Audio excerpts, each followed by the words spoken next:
Being a wreck of emotions, ready to go whenever you let me know. The road is long, so put the pedal into the flow. The energy on my trail, my energy unavailable. I'ma tell him my silhouette go. Hey, when I fly on my drive to the top, I've been out of shape, thinking out the box. I'm an astronaut. I blasted off the planet, rock that caused catastrophe, and it matters more because I had it. Now I had, I thought about wreaking havoc on an opposition, kinda shocking. They want a static with precision. I'm automatic, quarterback. I ain't talking second pack it up on panic, batter up. Who the baddest? It don't matter, cause we is your Everybody wants to be my enemy. Spare the sympathy. My enemy, oh the misery. Everybody wants to be my enemy. Spare the sympathy. Everybody wants to be my enemy. I swear I'll never be a saint, no way. My enemy, I swear I'll never be a saint. Look out for yourself.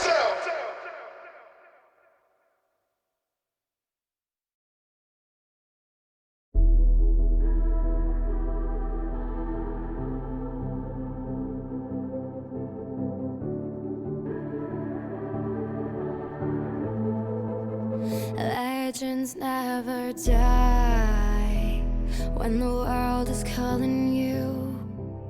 Can you hear them screaming out your name? Legends never die, they become a part of you. Every time you bleed for reaching greatness, relentless, you survive. When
Welcome to the world, no heroes and villains. Welcome to the war, we've only begun. So pick up your weapon and face it. There's blood on the ground, go and take it. You get one shot to make it out alive. So higher and higher you chase it. It's deep in your bones, go and take it. This is your moment. Now is your time, so prove yourself and rise, rise. Make them remember you. Rise, push through heaven. Rise, rise. They will remember you. Rise. Welcome to the climb up, reach for the summit.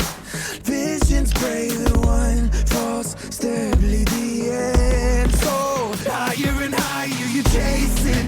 It's deep in your blood, go and take it. This is your moment. Take to the skies, go. Prove yourself and rise, rise. Make them remember you. Rise, push through heaven. They will remember you.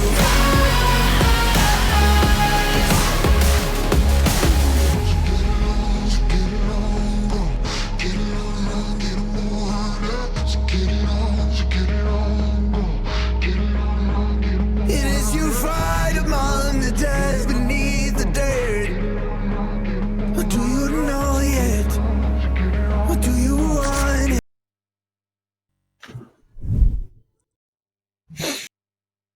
What's up? Hello, everyone. Welcome back to another great night of Mystic League.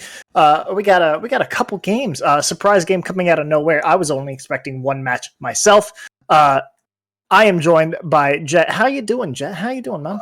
Doing okay. Could be doing better. A little bit of technical issues with the camera, but other than that, we're doing all right. And hopefully, I'll be there right next to you for next match. But for now, you can just hear my voice. Oh, for sure, for sure.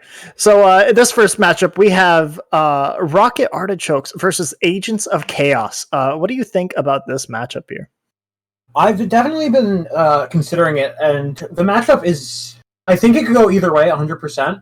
I think it's who has mostly developed strategies and adapted to this new meta that's come out very quickly with this preseason update.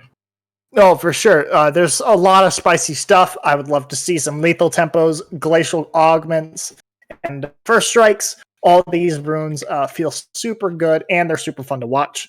But what are some picks you think might come out of this? What are some priority picks for you? Personally, as someone who I played a lot of roles. Currently, playing jungle for Church of Ivern, but a lot of roles. Yone top is really strong right now with the lethal tempo, getting that Q and W cooldown reduced. Maybe not as a blind pick, but as a counter pick. I've seen a lot of players spamming it. It's really strong. Okay. Yeah, for sure. Those are very strong picks. I am, for one, a Jinx fan right now. Jinx arcane buff, lethal tempo buff, and she got actually buffed in a couple patches. So honestly, she's just a little insane right now. All the arcane champions, I think minus Jace, feel really strong. Jace into tank matchups can be really good as well, but I don't think anyone here is going to be playing that. Tanks, I mean, no one's going to play tanks. No one's that much of a bitch, you know. So I'm excited to get into this match. I'm a fan of both of these teams. They have proven to have some very fun matches to watch. Agents of Chaos actually sitting undefeated right now, 7-0. So it's sure to be a banger. Yeah, it's definitely something excited to see. We'll see if we can get that upset coming through. It'll going down to 7-1 maybe in this match. But don't flame tank tops like that. Come on, they're useful to the team. They protect you. The only reason you live as Jinx is because you're protected by those tank tops or tank supports, all right? Thresh helps you get Lantern out. Lethal Tempo can save you some range, but it can't save you Kha'Zix with First Strike on your back. Are you sure? Because Lulu's not a tank, and I feel like she beats any one of those. So, your move, bud. Checkmate. Malphite are. Yeah, but can Malphite Yeah. do anything if he then gets knocked up and whimsied? No, he really can't. Yeah, as you Yeah, mentioned, exactly. as you're Exactly. showing, Lulu is a Exactly. very strong pick in that bot lane as well. A lot of Lulu's a enchanters very are. strong pick. Uh, Along with the Lulu, I'm also enjoying Kog'Maw. Kog'Maw is very strong right now with Lethal Tempo, and of course the scaling or the Enchanter supports. Enchanter supports. We see the Nami, the Soraka, the Lulu, all really strong right now. I would love to see all those picks. yeah, 100%. Something I would love to see one of those enchanter supports is Yumi. Being played a little bit less recently. It did get hit with a nerf a couple patches ago, but she's still super strong if you're going for that, like something like an Olaf in the jungle, though he's not very strong right now, but not the best example, but just something that can really help you engage, or if you want to play safe in that bot lane with like a Yumi Ezreal. Yeah, Ezreal First Strike works really well with the Yumi, just like this poke scaling bot lane, you know? Ezreal without First Strike though can just struggle to I guess have equal damage. He needs those item spikes really badly, and against a pick like Caitlyn or Jinx, who are very powerful right now, it can be very hard for him. Yeah, it can be, but that's why he ran Kleptomancy before, and now he's running First Strike. That range with his Q poke can really help him get that extra gold going. We've seen over 1,000 gold develop before 20 minutes at some points, depending on how fast the poke can come through. It's just a little crazy, that rune at the moment. Do you think it needs a nerf, or do you think it's okay where it is? Honestly, I don't think any of them are too bad. There's some champions that I think just abuse the runes a little too much, or just get too much benefit out of it. So maybe those champions need just a little bit of power taking out, but then it's like this thing where they kind of had to take the rune to end up being good. It's a hard line to balance, and I think we might just need a couple patches to really see how each of these champions fall and how the meta develops, because there were so many wild changes. Yeah, very excited to see how the changes that come through in the future. Patch is going to be coming in pretty quickly, I believe, before as that year comes up, making sure that preseason isn't nice and balanced. And yeah, it's honestly a very exciting time having our league continue into this preseason, just a whole meta shakeup with the new Drakes. Do you think you favor Hextech Drake or Chemtech Drake better, at least when it comes to the map, like the map effects? I really like the Hextech Drake. The teleporters allow you to play so much more risky. Honestly, the main way I've been using it is that you use it as an escape path. If you go for an invade into the jungle, you can easily get out, and they can't really follow you because they don't have vision on that area. Imagine it's like a super long barred portal, and you're just going in blind halfway across the map. And you get into your jungle a little faster, you're able to catch them out. It provides just a lot of opportunities. Whereas the Chemtake Dragon just makes the camouflage zones, gets rid of the brushes, and it feels real weird to play around. Yeah, it's definitely weird to play around, but you can stage some nice support or tank top engages from it. I feel like I'm pleading for tank tops to come out tonight without how many times I mention it. But it's honestly, they're both pretty strong. I think they're probably the two strongest map effects that we have here in the game so far. Maybe Cloud Drake with that rotational ability is getting up there, but I definitely think that they provide a lot more unique effects coming to this map. For sure. One thing I did want to mention, by the way, while we do have Rocket Artichokes versus Agents of Chaos on stream, we also have two other games happening right now because everyone likes this time to play their games. We have Gamers of the 21st Century versus Battle Regalia Reborn 1 and Blue Phoenix Gaming versus Ionian Warriors. Be sure to cheer those teams on and wish them luck as their playoffs hope depend on it. Yeah, we'll see what teams get to make it to the playoffs after tonight's matches. Got 3 at once, like you mentioned. We'll see if our current undefeated team is going to get taken down a peg. Mm-hmm. Yeah, it'll be very fun to watch. So I think that'll be the end of us, and we're going to send it over to the casters for this amazing game. What's going on, everybody? I'm Goonspanks. I'm joined by my buddy Iron Mike. How we feeling, Mike? Pretty good, man. I am very excited to see these top two teams in action tonight. Absolutely. We've got 7-0 on Agents of Chaos, 6-1 Rocket Artichokes. This is going to be a slugfest. I'm ready to see what these picks come through as. Ready to see the bands. This is going to be a banger for sure. Now, I feel like it is kind of obvious, but Rocket Artichoke's only loss is against Agents of Chaos, as this is the back half of the season. And their game last time, I believe, was pretty close, if I remember correctly. I remember watching it on stream. So I'm wondering if we're going to get something similar from these two guys. I expect nothing less. Oh yeah, respecting the karma, respecting the graves. Our first two bans here. I don't lane personally against Karma too often, so I'm not entirely sure how she feels in this meta currently. But she, a well-controlled Karma. You've got the speed boost. You've got a ton of damage, and of course Graves right now is just. I mean, Graves in general does so much damage. So if he gets a little out of control, it can be very hard to deal with. And then now we see the Nocturne. Do you like the Nocturne and the Graves bans? Being a jungle main yourself. I do, and looking at the OPG's players prior to the game, that Karma player, the last 10 ranked games they have played in this preseason have all been Karma. The Graves and the Nocturne played by multiple characters, multiple people on each side. Vex as well being played by the mid laner on Agents of Chaos. So all these bans looking just about right. These characters all have some stuff in the preseason that they can, I wouldn't use the word abuse, but definitely take advantage of, Right. especially with Vex being still rather new and honestly broken, in my opinion.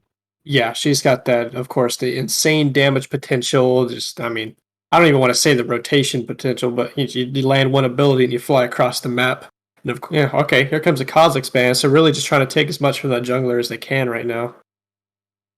He did have one game on Kha'Zix this preseason. He did do very well, 23 kills in that game. Don't blame them for wanting to get rid of it. Now, the one thing they are leaving open for Rocket Artichokes for their jungler is the Echo, which he has played the most out of any junglers this season. I don't remember if he played it in their last game, but we're going to wonder if he is going to try to take this in the first 3. Yeah, I would like to see that. I wonder if there's even a potential for the other team might take the Echo just to get him off of it. But we do see a first pick Lulu. Yesterday when we got to cast, we saw the Lulu Kog'Maw in the bot lane, and it absolutely dominated. So I would love to see it again. But Lulu, just in general, she's just so annoying to play against. She's such a defensive character, and then as soon as you think that they're on the defensive side of things, can just flip it right around, and you can just dish out as much damage as you can keep somebody alive. And I'm pretty sure they're doing one of those classics. We're going to pick a character that my team plays, but we're also going to steal it from you. But it looks like them getting forced to pick the Yuumi, that's not honestly a bad counter for that. Like a bad, I guess I'll have a Yuumi on my team. Yeah, just of course the Yuumi has to be careful walking up. I did play a bit of Yuumi at one point in time, and of course she gets CC'd. She's completely useless. She just can't go anywhere for 5 to 6 seconds, and she's just a sitting duck at that point. But okay, of course there's the Ezreal, plenty of mobility to keep both of them nice and safe. So that's a pretty standard lane coming out of Rocket Artichokes here. Now, if the Ezreal, I don't play either, I don't really play bot lane and all. If the Ezreal gets polymorph, is the Yuumi still allowed to hop off? I assume so, right? Yeah, of course. Yeah, she can hop off. She'll auto and get the passive shield, and of course get a little bit of mana back, and then she can fly to the Ezreal while he's still polymorphed to give just a little bit of an extra shield. So yeah, she's got plenty of free roam. Yeah, do you like the Vayne Lulu here? I mean, it could in our last game, but our second to last game, this could be a flex for the Vayne top. I highly doubt it will be. Right. Lulu with a scaling ADC. We saw it yesterday. Blind picking the Vayne though, I'm just not. I don't know. We'll see. Yeah, that's definitely looking like it could be another late game team as well,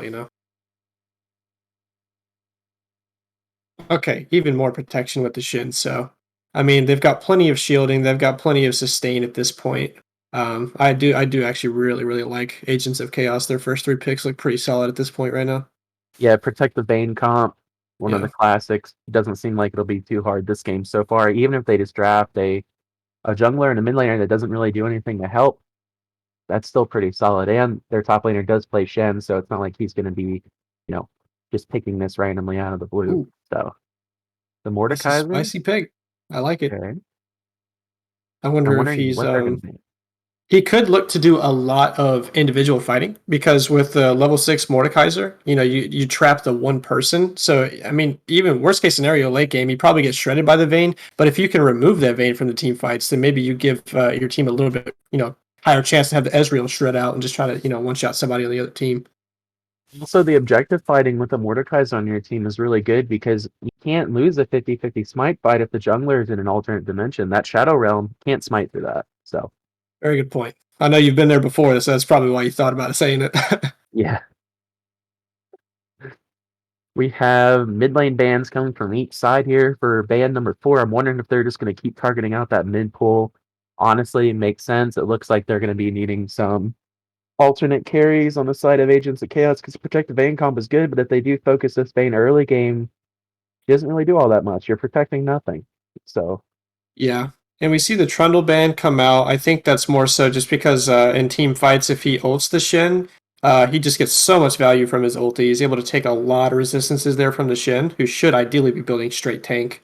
So yeah, it's just, we want to go ahead and get rid of the Trundle, just not even give him the option of taking those resistances away and just, making it even harder to kill him. the Victor ban. So it looks like they did target that second ban for Agents of Chaos on their mid lane, taking away 2 very strong mages right now. I mean, I don't even know what to call Zoe, a mage assassin. Just an animal. I hate that character so much. She's so good. Yeah, a good Zoe can just, oh man, she could just style on the entire team if she wants. And of course, you've got the Sleepy Trouble bubble from way downtown. If that connects, that's just so many problems, especially for the Ezreal, because if he gets hit by that, Yumi does not have enough healing to stop just insane burst. But The Warwick coming out, I agree. The Warwick coming out here, one of the new characters that can definitely take advantage of the lethal tempo. Very strong character as well into the Protective Bane comp because all he has to do is just press R. Let's see, this Vi being hovered.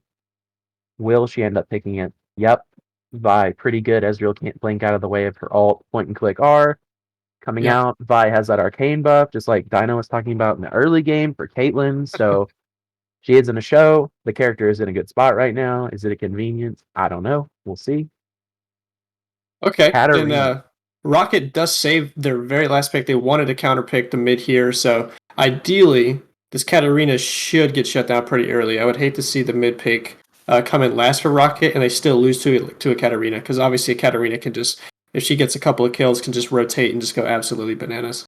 In the Lysandra, I was thinking Lysandra or Oriana, something to lock her down. Lysandra, that's another good point and click ultimate here. I wonder if they're gonna lock it in for sure. They are Yeah, locking it in. I know Dino is smiling in his chair right now. Look at all these point and click R's. Easy comps, easy fights. We got so many point and clicks on this team, and I don't know. Who do you think won this draft? Okay, so I still say for the late game, I think that Agents is set up pretty good, but even then, obviously, you've got the Ezreal on the other side with the Yumi. The late game healing and damage coming out of those two is going to be insane. And Mordekaiser, like you said, always has the opportunity to just press R on a pivotal person, making team fights completely different than they would be otherwise. And Lysandra having to point and click stun on the cat ideally should be able to shut her down anywhere she goes. So I'm actually leaning a little bit towards Rocket right now. I think their team comp is looking really, really strong. And I like Rocket's team comp as well. Of course, if this Katarina does get ahead, the game could very well just be over because that character is, as I've said before in the stream, disgusting. But Right. something that I think is most important about this too is this mid game is going to be crucial because Lysandra falls off so hard. She goes, like one of our buddies said, our mid laner, she falls off a steep cliff after the Right. mid game. So I think that this 20-minute time where everyone has 1 or 2 items might be the chance for Rocket Artichokes to try to either finish off that game if they do get ahead or try to get some sort of lead for themselves because if not, it's going to be rough because then the Vayne's going to start getting closer to her 3-item spike. The Katarina's going to start doing damage. Shen's going to become unkillable. Absolutely. And I think what's so beautiful actually from Rocket's side of this of the draft, you've got the point and click stun from Lysandra, you've got the point and click ulti from Warwick, and a point and click ulti from Mordekaiser. So ideally, if coordination is on key, they could have 3 people completely locked down. Or you just have an unreal CC chain on one person that you're just terrified of. Say somebody gets a ridiculous lead. Ideally, Vayne, Vi, or Katarina, they should be CC'd for a very long time. This could be a lot of CC coming from Rocket if everything is, of course, communication, coordination, all of that is chained together, just really perfectly. Yes, and early vision I think will be good too because Vi and Warwick more, in my opinion, as someone who plays both these characters, early objectives. Like last night we were talking about that Trundle. I'm wondering if there are going to be any sneaky early dragons when it spawns. Warwick very good at stealing or taking these dragons early on. Same for Vi and her passive, getting that shield every time she uses an ability. So we're going to have to see here. I am a big fan of the objective priority because even if your team does fall behind, getting that dragon soul, no matter what it is, or any sort of heralds can be crucial for getting your team back up onto the front here. If you want, unless you have anything else about this draft, I would love to see what our analyst desk has to think about this draft. Oh yeah, and we've got Dino Fritz already calling it now. He said Rocket Artichoke's going to come out strong and win this game. We were already in favor of their draft, so I would love to see a little 7-1 tie for first place here. Definitely make things interesting going into playoffs. So I'm looking. This could be some really, really spicy action in this game. For sure, it would be nice to see the tie, especially with the teams being even. That makes their last 2 games of the season even more crucial together. Because if one of them takes an L in one of these games and the other ones win out, then I mean, who knows, man? Oh yeah. No, and a lot of this is there's really good team fighting on both sides, right? Like you have the Shin and the Vi engage with Lulu obviously there to protect, to shield, to polymorph the correct person. Katarina can fly in at any time. If she positions well, she could just bounce around from target to target. Then on the other side, like we said, we've got the single target. You just pick and choose whoever you want to lock down for a little bit. And then Yumi Ezreal just kind of, it's super easy to position on Ezreal. He can just literally shift in any direction he wants to. And then Yumi just presses R. Could possibly, if Shen or Vi overstep just a little bit, go in just a smidge too soon, you've got Yumi locking them down. And then you've got really, really good control at that point on the team fight. So, I mean, I don't want to say one person, like we said, Rocket Artichokes looks like they have a little bit better draft, but I mean, honestly, it really could go either way. Like, this is really solid drafting from both sides.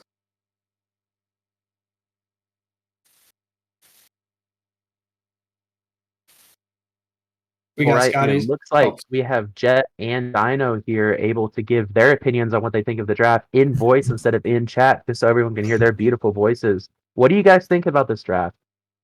I mean, so as you were saying earlier, I've pointed out early in the season, point and click, point and click. Mordekaiser ult, point and click. Warwick might as well be. Lissandra, easiest champion in the game. Maybe not, but it's still really good.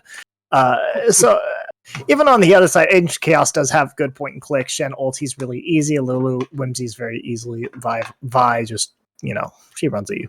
She punches. Simple things in life. So overall, both sides, I really like these picks. I really like the comps that both teams have gone for.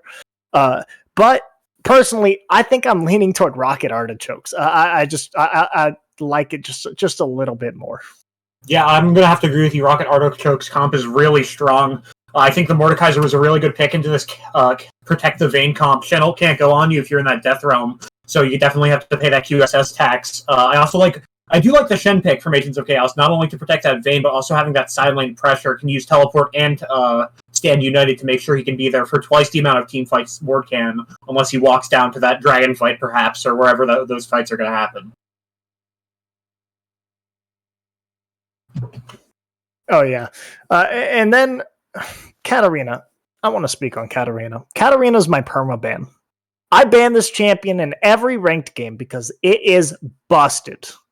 Katarina has gone untouched for so long, and she sits at like a 53% win rate. I can't stand this champion. It's so disgusting. She gets fed every time I face her. There is good CC to like take her out. But if she gets even a little bit ahead, this game can so easily go in the way of Agents of Chaos. Oh, God. Yeah, both drafts are definitely good, especially Cat being able to itemize both AD and AP with those changes a while back. It can definitely be a little threat, a little harder to itemize against. You can't pick up Gargoyle Stoneplate on an ADC, unfortunately, unless you're doing a little bit of trolling. But something that I do like to see in this Cat is, number one, the Lissandra R, so I think that was a great counter pick, but also the Warwick ult. Just making sure to suppress that Cat. Really long CC chain if you go Lissandra ult into Warwick ult, or vice versa. Just making sure that she can't move if she does get ahead like that.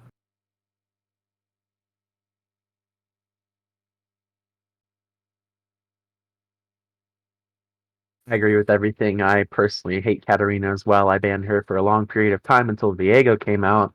And man, I don't know that character. It's just crazy. But he's not in this game right now. And Lissandra, like I was saying when they picked it, I know you were sitting there smiling. Those point and click ultimates are insane in this game, and I think we're all in agreement that we do like Rocket Artichoke's team, but this Katarina, the Garen last night didn't prove us wrong, but hey, Katarina this game, she could just go crazy, and I wouldn't be upset.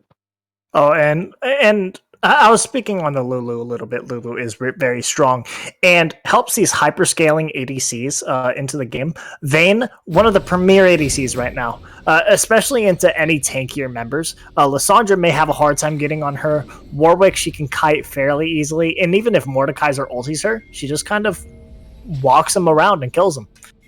So she has a very easy time in this game, just being able to actually do anything. Well, it looks like we're getting onto the Rift here soon, so it's been exciting, guys, and good luck with your cast. We're excited to see where this game goes. Thank you very much. Talk with you guys. All right, we have my favorite thing ever: dancing junglers. Man, love to see it. I know Yori might be upset right now on his phone watching these guys not try to fight it out level 1. Oh, okay, Yuumi trying to interrupt the dance party. I'm shocked too, I'm shocked too. But we're seeing normal 5 points here set up. No jungler really showing where they're going to go. What do you think? Do you think there could have been a level 1 here? No, not really. There's no hard CC level 1. It's like, I feel like whenever I want to invade, I always have like a good, like a Braum passive or like a good hook character. There's really not a whole lot of that. It would just be the AP supports backing up, just trying to heal or trying to provide a shield when you can. It wouldn't be very successful. So we just saw the pretty standard 5-point system. And it looks like both sides are going to be starting on their bot side buffs, blue for Warwick, red for Vi, so it looks like we might get that level 3 crab fighting, which I love. Smite fights, punching, we'll have to see. Oh, absolutely. And my favorite thing is every time the level 3 rolls around, can you roam up? Can you roam up? You just want to get that crab as quickly as possible. But of course, we did see the preseason changes on the crab. They're a little bit easier to kill now. So I wonder if people will try to fully commit to them, you know? For sure. They're definitely not as important as they were before. There's not going to be any blabbering, I don't think, this game. Stuff I'm seeing, nothing crazy from the runes. You do have, of course, okay, never mind. I was talking about how good Lethal Tempo is on Warwick, and naturally he goes Predator this game, and the first strike on the Ezreal, which I do enjoy. That is a very strong rune for him. Rip off Kleptomancy. Klepto was so good on him, so I'm not surprised to see that at all. Yeah, of course. Do you think the Predator would be more efficient? I mean, obviously it's still pretty good because Warwick runs so darn fast in general, but do you think it's even worth taking with Lethal being as good? Maybe he's thinking Lethal Tempo is not going to be able to proc this game because there's not a lot of tanks. I mean, we'll just have to see, right? I haven't played Warwick in a while. There's also a wolf in the Predator icon, so maybe he's just wanting to be one with his brother with that icon. So that is a good point. That is a very good point. A little bit of trading coming out here in the mid lane. Ignite going on to the Lissandra. I'm guessing that was, looks like, I'm sad too, buddy. It looks like that was a little bit of a misclick. Yeah, I mean, just both mid laners pretty low. Of course, the Warwick's coming in now. Looks like he could possibly look for a gank here. Looks like he might just be going towards that crab. Vi walking up as well. Vi pinging for assistance. The Shen does have top lane prio. Wow, Katarina lost her prio and all of her pressure because that Ignite's still down, but it looks like she's still one of the first to move. Warwick kills it. Looks like he did use that smite and probably his spear as well to break that shield. Is he going to get double crab too? Vi just backs off. Oh yeah. This Katarina just got too low too quickly. She ignited, didn't get a kill out of it, so Warwick's going to be able to just walk from top crab to bot crab and get that early XP and gold lead.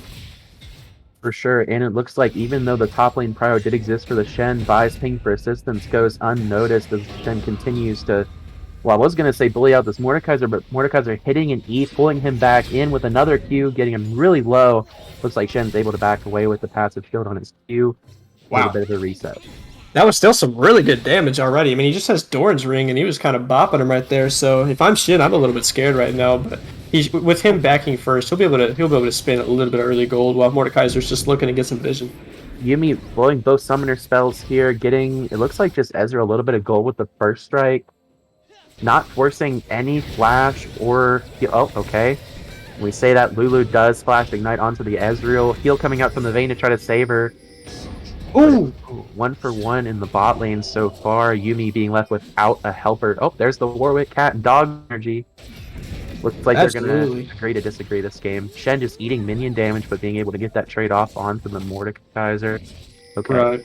First blood does come out for ROC. Sadly, it was on the Yuumi, so the gold going into the wrong person's pocket, but better your team than the other team. That's all I can say. Right? In the famous words of Sizzle, support stay taking kills. They sure do. So, but at that least Ignite's OP. Right, Just gets the early Ignite down, able to get the bop and block, got the little passive damage going. I mean, you never know. Sometimes the Yuumis can hard carry. I'd love to see it. it's annoying to me that you know her abilities because you played her so much. Well, I mean, sometimes you gotta grind solo queue out with a really easy champ because your teammates aren't gonna do anything. You know what I mean? Yeah, and I guess Yumi's just the best one, huh? You can play without any hands at all. Like Yumi can get the diamond, or so I've been told. But something else I want to notice right now, look at that CS lead mid for the Lissandra. Up 2 waves, basically. Katarina's going to get a little bit of that back as Lissandra does reset, but she might just TP back into the wave, but wow. Did not notice how much that early pressure got her there. Other lane's pretty even. Shen looks like he's taking a 1-wave lead, but what do you think? Is that surprising you at all that Lissandra gets that early lead? No, because if you remember when they the cat canceled her back to try to possibly help the Vi in the contesting of the first crab topside, but Warwick takes that crab, then the Vi and cat both reset at the same time. And so not only did she cancel her back, but she comes back already 2 waves behind while there's just total lane and crab dominance by ROC.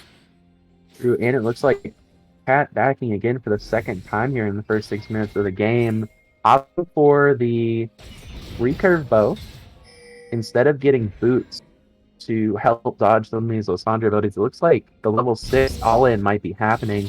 A little bit of on-hit damage with that passive on her ultimate where it does, throw in the auto attack. Maybe she's going to try to play a little bit more aggressive now. We'll have to see.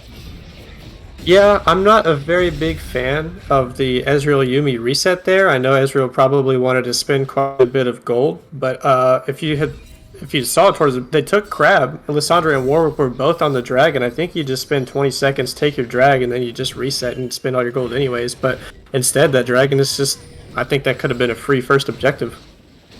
Yeah, and like I was saying in the early game, these two characters very good at taking early dragons, and I'm just surprised not to see it happening. But I mean, these two teams, again, this match does matter for the first seed spot, so playing it a little bit safe. Don't blame them. Ezreal being forced to flash with the Lulu Ignite coming out here. Vayne hitting the Condemn on the Ezreal E. Katarina coming by, getting the first kill down. She will have resets, double kill.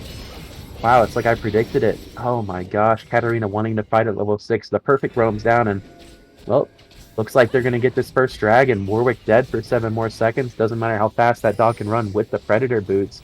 Not going to make it in time. Oh yeah, no, that was just really clean. You see all 5 members here for AOC. They pick up a lot of kills. They get the dragon, and there's no chance of a cloud, so we could get one of those spicy souls this game. I do like the Cloud Dragon being removed. Yeah, it just makes for a very boring late game. We want to see some Scion passives. We want to see some crazy burst damage coming from an Infernal Soul, so it is good to see that cloud taken out. And I think a really hilarious statistic. I don't remember which pro team it was, but I remember reading on Twitter that there was like a 7 or an 8 game scrim series between 2 of the pro teams, and I think 6 of the 8 games it was the Cloud Soul. So I don't know if it's like that was just an awkward situation, or if they're just trying to say that Cloud Soul is just the best darn soul in the game. So I thought that was a really funny statistic. Twitter does have really good, reliable knowledge. I agree. Absolutely, it does. Funny statistic. I'm not sure what dragon is going to be up next here for them. They haven't given us a scroll through of the pit yet. It's the Chemtech, yeah. I saw the green icon just a little bit ago. Yeah, well, I'm blind, so I apologize. I've been playing too much Lee Sin, I suppose. Looks like a little bit of trade coming out here. Shen taking all these early trades and losing. Warwick coming top, popping the Predator boots, spearing him down. Will we see the Warwick ultimate? We do. Oh, one more auto attack. Warwick queuing on for it, taking the kill. And that's Shen down.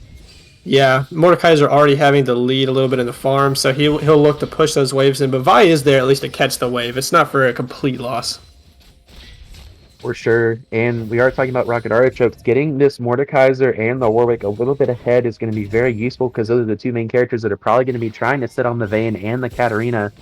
Now, something I just noticed. We were talking about the QSS tax, but are we talking about getting it first item? Yeah. Also, I want you to take a look at that mid farm and tell me what you see, bud.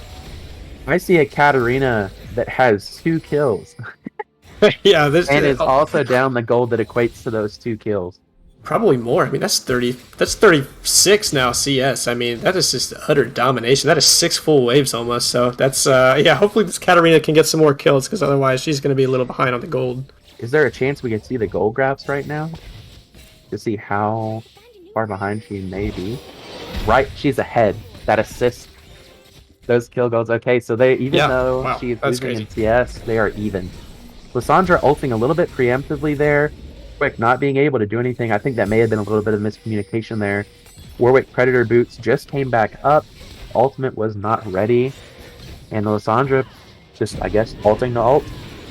By going on to the Yuumi and the Ezreal here. It looks like she gets exhausted and ignited. Yuumi ult down. Blue ulting saving. Oh, Warwick with the flash E. Wow. And they all make it out. Oh my goodness. This is some craziness. That was such a good ult by the Lulu, keeping the Warwick alive, just able to keep him. I mean, he survives with maybe 40 HP there. That was ridiculous. But the Rift Herald does go down. That is a lot of gold going to Rock's pocket. That will be first turret. And it is definitely worthwhile. You're getting Vi flash out. Oh, Lissandra going. Okay, Polymorph flashing into the team there, overstepping. Katarina getting that other kill with the resets here, taking the dagger. Will she get another one? Ignite is up for the Warwick, uses it on the Warwick, and wow, you get first tower, but you lose 4 of your team members, almost an ace here at 11 minutes for Agents of Chaos, and that is the second time Rocket Artichokes are just getting caught out overstepping for something as small as a first tower. The absolutely beautiful thing about this is Rock is still ahead by 300 gold, so that is kind of crazy how good that first Herald was. You lose almost your entire team and you don't even go in a gold deficit, so very, very interesting to see that. But they're obviously going to get some plates back here. They're going to get a little bit of map pressure, so we need to see some more clean fighting from Rock. And I think if this Katarina, especially the Vayne, you know, she's supposed to be very late game and she's already 3-0-4, so we could see some potential. That is getting her ahead, or getting her, I guess, back into it. Those kills she got in that fight basically paid for her QSS that she bought, in my opinion, a little bit too early. But I suppose it's not doing anything wrong for her right now. She stays deathless. Katarina with a 10-stack Darksteel, just completing her Nashor's Tooth. I would love to see her buy the Medjais. You got the 10 stacks already. You're 3-0-4. Buy it. You know, what's the worst that happens? You die and lose all your stacks? Yeah, exactly. Just everything looking pretty standard, I think. But yeah, if we get a little bit more clean team fighting from Rock, like I said, I mean, this, like, people are talking about how crucial the mid game is. You know, we're seeing some really early dominance in these team fights, so Rock's gonna have to pick it up in that regard. For sure, and it looks like they do have priority for this dragon with vision set up across. They have all of their members here. Shen with TP, he does not have his ultimate as it was used last fight. So the TP, I mean, it's still an option to get down toward the pit. It looks like they are going to be trying to pull this out. Shen TP coming out. Rocket Artichoke's forced to back off here, and it looks like they are just in the seat to take this dragon. They might be able to poke out with Ezreal. Okay, he solo ults the Shen Oh, here. the ulti from... The Condemned coming out onto the Warwick. Shen then taunting him. Katarina just going in, not getting touched at all. Vi ulting onto the Ezreal in the backline. Looks like she does win that 1v1, but the Mordekaiser coming out of the Death Realm on the Katarina gets 2 kills here. Yeah, just not quite enough damage, I don't think, from the side of Rock. I mean, you've got Vayne, who's just able to... She stays alive the entire time. Katarina, of course, going in, doing her burst damage. I mean, this is just going to be a second dragon for the side of AOC. I don't think he can. They used all their ults already. I think he could have just tried to walk in and kill the Vayne, maybe. Yeah, I mean, a lot more damage if he gets that passive up, but it looks like they do just give second dragon over, and it's going to be a Mountain Soul. Okay. Not one of the new ones, but still better than, I think, Cloud Strike. For sure. Though that new terrain, very helpful for our friend the Vayne here, being able to hit some cheeky condemns that wouldn't exist with any other Soul platform, as well as the ability to, man, if they just get this on Agents of Chaos, if they do get this early Soul, that shield is be insane because they don't really have many tank busters on their team. Yeah, absolutely. And of course, the Lulu Shield already, they're going to be a very hard team to get through. You've got Shin, like we already said, there's very good sustain on the side of AOC, so a Mountain Soul would fit right in with what they've drafted for. So everything looking pretty good. I mean, all the carries do the right things at this point. If they pick up the farm, then I think they'll be pretty untouchable. Rocket Artichokes are only down 600 gold right now. The CS from all their solo laners being very far ahead of their significant others. The only lane really lacking in farm right now is this Vi being up farm on the Warwick. But this is what's keeping them in this game right now. That first dragon plus the ability for these laners to out farm. There's always a chance, right? So this farming potential, as long as they stop dying, they pick decent fights. I mean, scaling is definitely possible. These teams are both first and second in their division for a reason. So it's time for them to show it up. Katarina coming in mid here, just ulting straight out on the Ezreal. Exhaust, Ignite, and the Yuumi ultimate coming out on this Katarina. Lissandra going a little bit in. This could overstepping again in a fight, falling for 0-3. Ulting onto the Vayne, forcing the QSS out, but they're not going to be able to get anything out of it. I think they don't lose this tower here, but that's just another fight where Lissandra is just overstepping and getting caught out again. Yeah, Warwick ult goes wide. It's just a little short. Lissandra goes in. I think assuming the Warwick was going to make a connection there, but just a couple of miscommunication from the Warwick and the Lissandra there. It was one. They both go in at roughly the same time, but yeah, just missing the ult there really put the Lissandra in a bad situation. And with Agents of Chaos getting their first tower this game, taking that mid lane tier 1, it looks like this Rift Herald should be rather free. They do have 3 characters on their team that are at or below half health, so Warwick will be running fast as he does smell blood here. It looks like the Lulu caught out. Beautiful Lissandra W coming out. Yuumi getting that kill, a little unfortunate, but again, the gold is better to be taken by someone on your team versus her getting away. Katarina doing some cheeky E's on the... Oh, okay. Oh my goodness. Getting that kill. That's what he needs to get back in. Katarina flying around like a bird. That was unreal. You almost forget sometimes how much mobility Katarina has. She hops once, she hops twice, and you think she's done, but she always has another one in her arsenal. But some beautiful rotations coming from ROC. They're able to secure the Herald, and it should be dropped mid right here if they want to maximize their gold value. You might try to use it on a tier 2. I wouldn't be surprised if they do back off using it now when, the Yuumi had to reset. I think it's best just to get what you can, back off, try to use it. I would imagine to get this top outer, just open up all 3 outers on your map, get a little bit more roam potential here, or they could use it for the bots here too. I'm not sure here. Definitely an outer though, getting a little bit more gold would be nice for that team right now. Yeah, I guess they just had enough gold where they felt they could back off there, spend it, come back even stronger, and push in one of the other waves. But I just, in my personal opinion, I think go ahead and cracking that mid tier 2 down just gives you much more lane or like much more map dominance. So hopefully they'll drop it mid still. But of course, taking down possibly 2 towers in the top lane, I think that is overall more of a net worth value. And something we saw earlier when it was 8-2. Rocket Artichokes is ahead, not by a lot. Well, I mean, now it's tied. Okay, Ezreal, can you? Nice. Okay, it's dead even. All right, It's dead even. It's dead even. They're down 7 kills and 2 dragons. But those 2 turrets, that first tower bot lane with that Herald, them being able to get the second tower, the farm on their solo laners, and the shutdowns that have happened on the Katarina too now, as Warwick ults away there, getting caught out on his blue buff, but not falling for it, which is great, because they can't afford to give any sort of gold up right now. Also, dragon spawning, you definitely don't want your jungler going down there. That just puts you in a really awkward spot. You'd be 3 dragons down, so Warwick staying alive there. Giving up the blue is the best decision he could have made. Warwick pinging for everyone to meet him at that tier 2. He really wants to pop that Herald, but it looks like Ezreal's getting caught out by the Vi, getting ulted. Ezreal being forced to flash out there. I don't really think you need to do that, as everyone else was super far behind. That's the one problem with playing Vi, in my opinion. If you're queuing in and ulting someone, great, you got close, but your team doesn't really have ways to catch up if they're at the red buff still. Right. So that ultimate is down for this fight. Of course, Ezreal Flash being way more important to get rid of than that Vi ultimate. There's a cooldown difference there is significant, but it looks like they're going to be starting up this dragon again. This is another start. Okay, Lissandra ulting on the Katarina, Lulu ulting in reverse, her just being out. That's a lot of key abilities down on the side of AOC. You know, they just popped a whole lot. Dragon's getting low. Vi going in, it's going to be a smite fight, and the Shen gets it. Of course, the third smite we didn't even think of with him ulting from the top lane after getting that tier 1. Looks like the fight now, the Vayne going on. to Lysandra. Lysandra getting away. Vayne flashing onto the Ezreal. Yuumi here using her condemn earlier. There it is. Not onto a wall. That's fine. Yuumi off for some reason, jumping off, dying. Yeah. Vayne gets that kill. Lysandra being able to escape. Just kidding. She goes back in, gets the kill onto the Lulu. Probably going to fall. She does fall for it, and that's an ace for Agents of Chaos. And that pushes their goal lead up to 2,500, almost 3,000 now.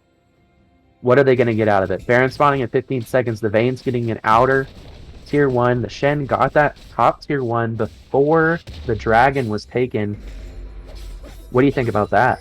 Yeah, I'm not sure if the Shin is just a god or if that was just a little misplay from ROC. He gets the tower, he comes in, he somehow secures the dragon. I mean, he does like 100 damage per auto. I have absolutely no idea how he got that. Well, I would love to see a replay and see just how close the smite would have taken that dragon down, but Shin secures it. That's all that's important at this moment. We're looking at possibly like a 24-minute soul for the AOC, and I'm really loving how things look. They're up now, almost 3k gold. ROC does have the scaling. They do have the Ezreal. So if he pops off, there is a chance that we see some really good plays coming out of that side. But I mean, it looks like 7-2-10 on the Katarina, 4-0-7, a perfect game coming out of Vayne right now. Everything's going really, really smoothly for AOC. Hey, you got what you wanted too. That Warwick using the Rift Herald in mid lane. Looks like he got maybe 2 CS out of it. Probably not the best use, but I'm pretty sure it was expiring. With Baron coming up, I'm pretty sure that Rift Herald had probably no time left on it at all, so he had to just use it mid. But sadly, everyone was grouped up there on Vision. Maybe he could have went to an outer lane and tried to get a tower. Those objective bounties are up, so it is super significant for you to maybe be able to use it in another lane, but we will have to just wait till next game for him to see if he can use it better. Yeah, like I said, I don't necessarily know if using it mid when I called for it would have been the best play, but it definitely would have been better than dropping it at the very last second and getting almost no value out of it whatsoever. So, I mean, it is what it is. Sometimes mistakes have been made, and that was just one of those times. But I think also the bright side out of it for Rockets is Agents of Chaos aren't using that Rift Herald.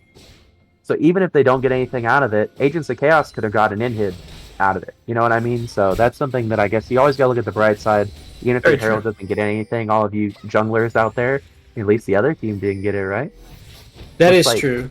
Rocket gonna be able to take this tier 1 outer turret, getting all the outers out for both teams. Warwick and Lysandra up there in the lane should be able to get it. Sure do. That's an objective bounty claimed. It's a little bit of extra gold. Doesn't hurt anything, Objective bounties are very strong, getting punished for winning. This could be, I think, hasn't really shown a lot of impact. Our game last night had a little bit of it. Yeah, and I think one thing I want to go ahead and look at the statistics on the side of ROC. Right, we've got Lysandra at 1-4 and Ezreal at 2-5, but they have some pretty good items in. I thought a little bit of skirmishing would have been going on. Oh, Lulu almost gets dropped right there, but she's able to shield and just walk away. But I do like this. Hopefully, at some point, we'll be seeing some 2 to 3 item power spikes. Someone in chat saying Lysandra needs a 3-item power spike, but kind of interesting considering one of our mid laner who plays her said that Lysandra falls off. So do you think with the 3-item power spike, Lysandra becomes even better, or do you think that she will continue to decline as the game continues? It's all about how she plays the character. You're against the fake Katarina. I feel like that character is like Ashe, right? Even if you're not doing much this game, you still have your ultimate, and you have a lot of CC. You're Furley or champion, that's your main get-up, right? You look like you're cold, and you use a lot of CC. So she is still very useful in this game, no matter if she falls off or not. The 3-item power spike, I'm not a mid laner, so I mean, there's always a chance. It depends what those 3 items are. Mage items did get a nice little rework. So, absolutely. And we do have Dragon coming up here soon. It is under 60 seconds, so I want to see some really, really early rotations from ROC here. I don't like that they reset as late as they did when you're down 3 Dragons and your team fight may not be that good. You want to try to get as early control as possible, because with being behind, it makes it almost damn near impossible just walking into the jungle and hoping for something to go your way. At this point, walking up might just be more difficult here.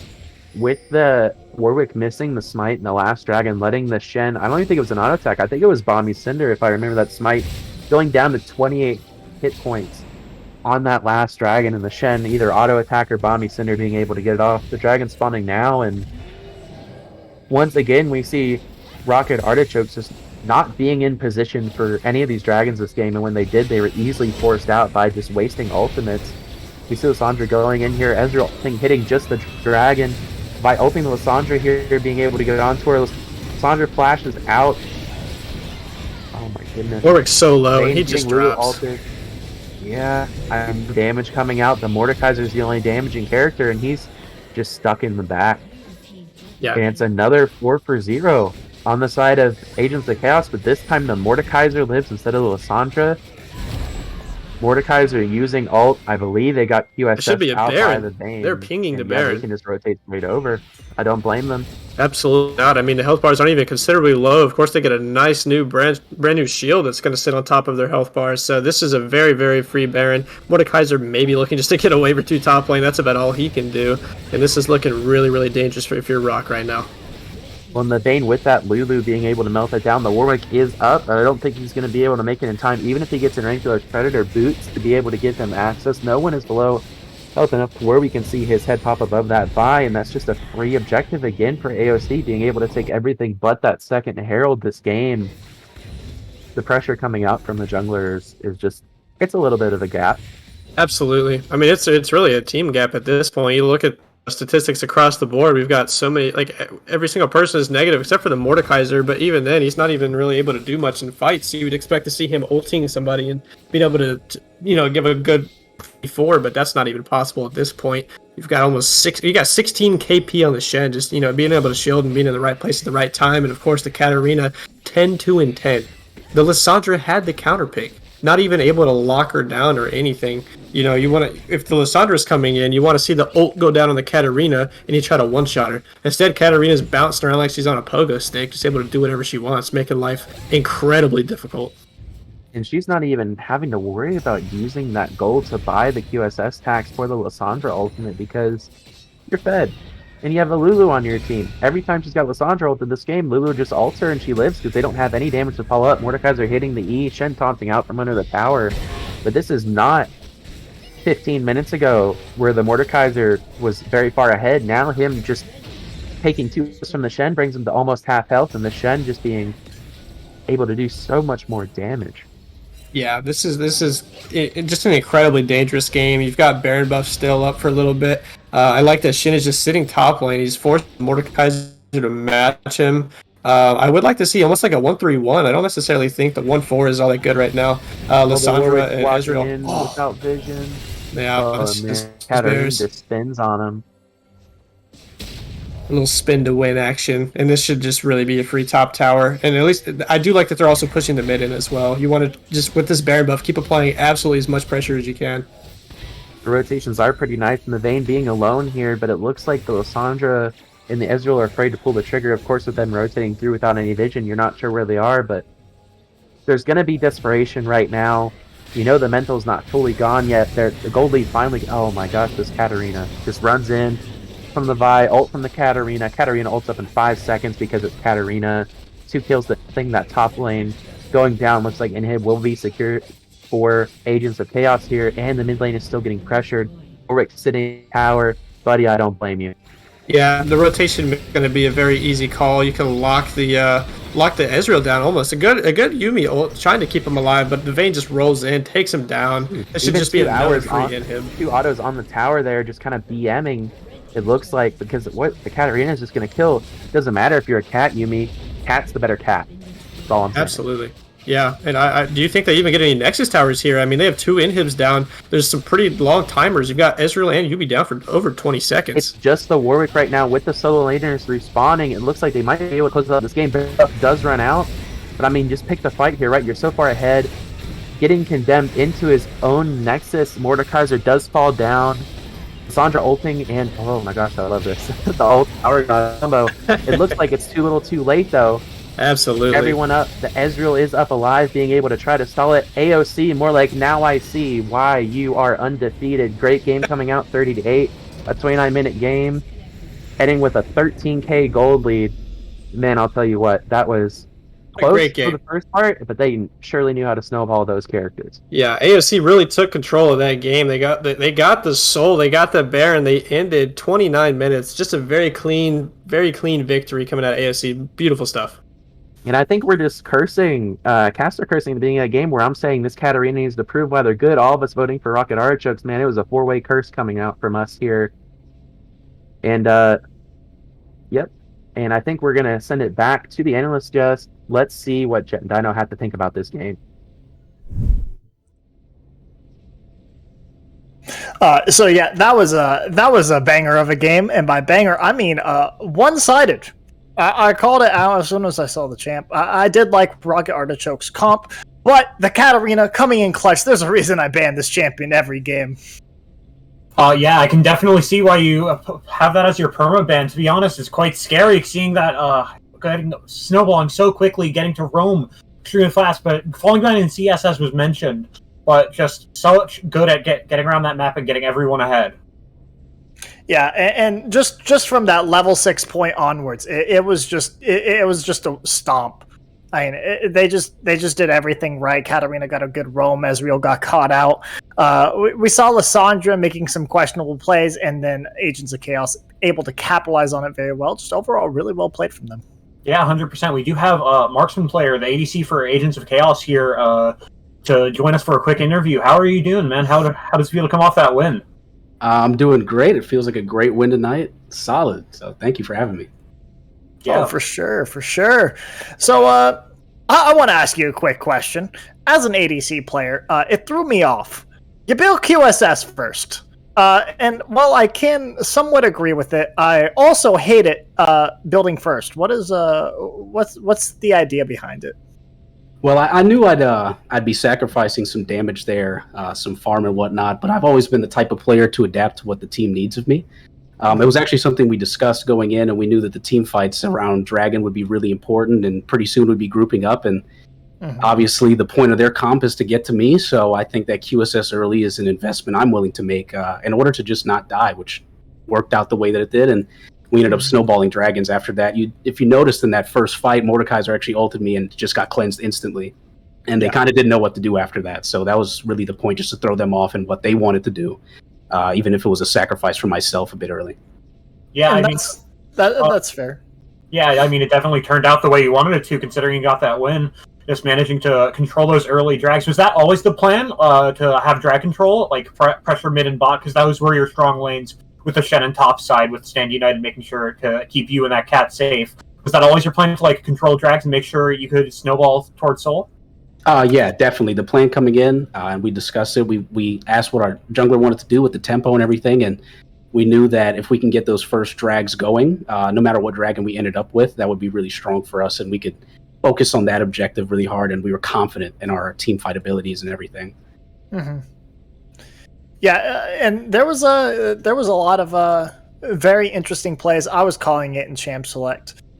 Katarina is such a busted champion. You guys even opted to blind pick it. Were you guys just confident that it would work out? Yeah, Fiction, he's an incredible player, and he's very confident in himself, and that's one of his favorite picks. Normally going into scouting, we get that banned out, but Hero's available to him, and he knew that he could make it work. He understood that it was a mismatch mid with the Lissandra pick coming in, and so he played around that as best as he could. To make sure that he could secure it going into the mid and scaling it to late. So, yeah, he's just a great player. Yeah, I mean, definitely played around it, got really far ahead and made sure to snowball everyone else too. One of my questions is a little bit of a bold prediction. Do you think you're going to go undefeated for the rest of the league? Oh, absolutely. Yeah, full confidence in this squad. I think we've proved it in the games. I think I proved it myself. I think I've been a very consistent player. There's no fear for me. Doesn't really matter what the matchup is or who's up against me. I know I'm going to win it. So, yeah, we're ready to take it by storm. So, lots of confidence coming out from the ADC of Agents of Chaos, saying they won't lose a game for the rest of the league, probably through playoffs as well. That's what you like to hear. Is there anything else you'd like to add at the end of this? Yeah, I just want to say thanks to you guys for putting together this awesome league. I hope people tune in even more. This has been great. It's been really fun. You casters are awesome. Everyone's awesome. So thanks for everything. Oh, for sure. We'll let you get back to your team. Enjoy that victory as we continue to go over this game. Thank you again for joining us. Thank you. Jet, was there just talking about the game again, was there any key points you think in that match where and just trying to talk about good points for Rocket Artichokes. What do you see from them that they could have maybe played a little differently and changed the outcome of this game? I definitely really liked Warwick going for some of those early ganks. He made sure to walk towards mid and top. Unfortunately, they were a little mistimed or miscommunicated. Whether that was with mid, like Lissandra ulted early and then Warwick couldn't get in, and they barely managed to. Katarina barely managed to escape. It's just a lot of bareleys, unfortunately, for their side. They did do a really good job of keeping up their CS while playing off those roams that Cat did, making sure that they were even in gold for a long period of time. But unfortunately, it just snowballed out of their hands. Mm-hmm. And there was definitely some key things I noted throughout the game. Largely, we saw it time and time again. It looked like there was just some misplays coming out from the Lissandra not being fully aware where her team was when they were going in, or just over engaging, or just not being in the right place at the right time. Or engaging after a fight ends. There was a lot of opportunities for this Lissandra, but just kind of going too hard, too crazy, you know? Yeah, definitely a little crazy. Just continuing to force that mid lane. The CS was great, but a little unfortunate when it comes to that side of things. What did you think about the Shen pick in the top lane? I feel like that was one of the key factors for the side of Agents of Chaos.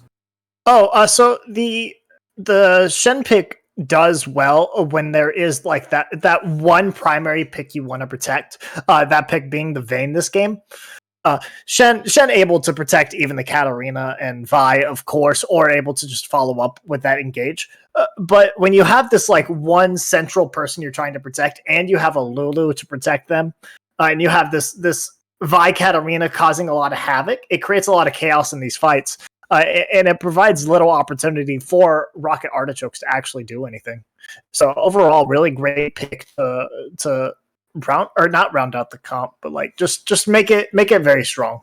Yeah, one of my favorite moments was we saw Shen take that. I think it was on second drag. Shen took that tier 1 in the top lane, and then he immediately stand United bot and somehow manages to secure the drag for his team after that. I thought that was really crazy to watch. Is there any other moments throughout the game that you were really stunned by? You know what I was stunned by? These rune choices. We got Predator Warwick. Well, Predator is good. I think Lethal Tempo is insane on him. He stacks it insanely fast, and he gives him so much dueling power. And on the team, or on his comp, Lissandra and Ezreal don't really have a lot of damage until 3 items. Before 3 items, it's mostly on him and Mordekaiser to actually do anything. So with him taking the Predator, it gave him less to do, basically. Lissandra Electrocute was fine, and Ezreal taking first strike. But the first strike not actually helping Ezreal that much. He didn't get his mythic until 17 minutes into the game. Yeah, that's very unfortunate for him. Like you mentioned, the Predator, maybe not the best choice in this game when it comes to the Warwick. Lethal Tempo being very strong on a bunch of characters right now, including those bruiser brawlers in the jungle. As someone who plays a lot of them myself, also very good on Trundle and other things. So are there any picks as we're coming up on this next game that you think are going to be outstanding picks? I mean, again, Lulu and Nami are probably I think at the very least top 3 supports. You have a couple engaged supports that are working really well with the Glacial Augment or just Aftershock in general.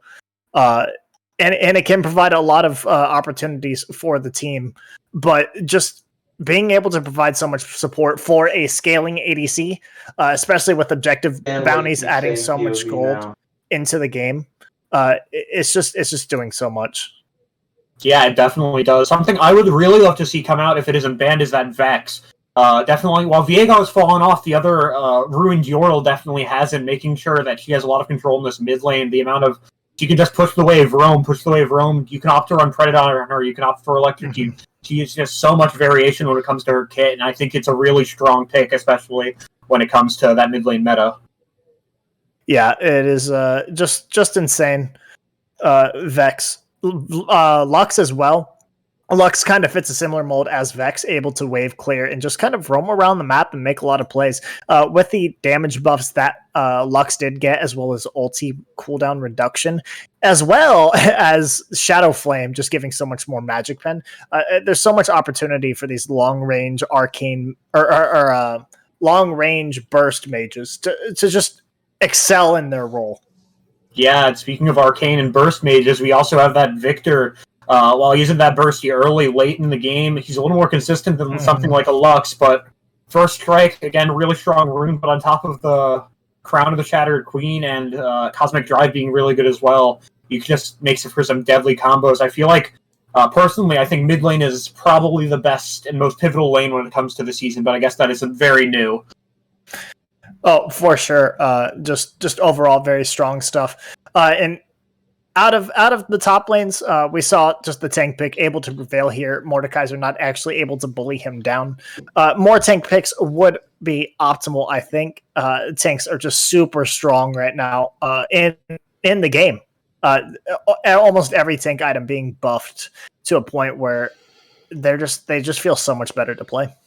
Yeah, they definitely do, giving a little more power towards those mana scaling tanks with that Fimbulwinter. We could see, if it's not, I don't know if it's anyone's tool shed, but Singed is pretty strong right now as a counter pick, and we come to like something that has a lot of dashes, just similar role as the Cassiopeia, just the amount of roaming Predator Singed can go around the map and stop dashes and make sure that he can get his team ahead and provide just a lot of toxic areas. Funnily enough, another arcane pick that has been buffed by this preseason.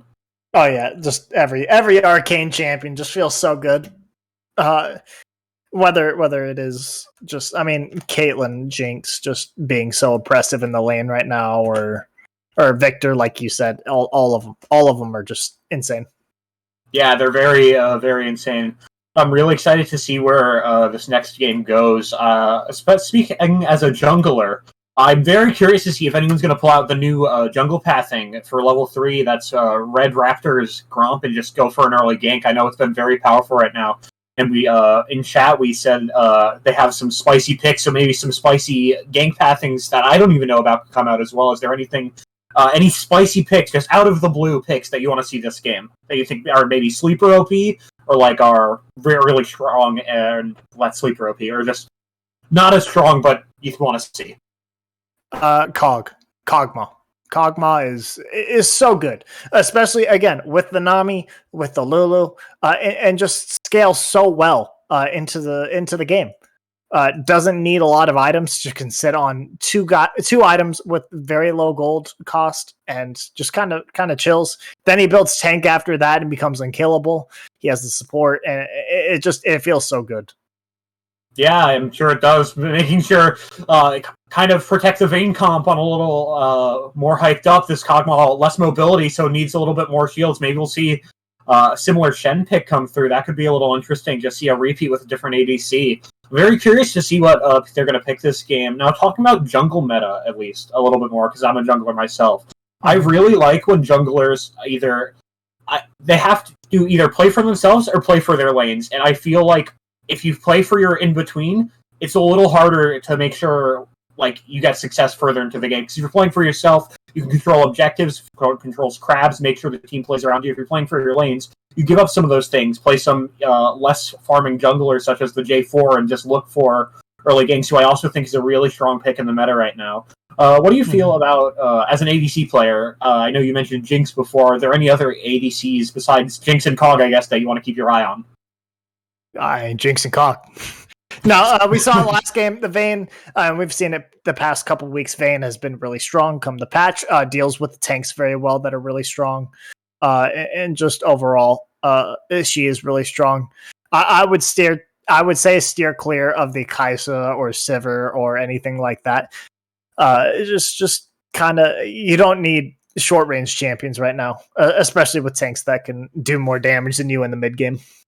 Yeah, definitely got to make sure that you keep those alive. And speaking of keeping things alive and moving, we are going to head over to our casters for the next game. Very excited to see what they bring out, and we'll see you guys later.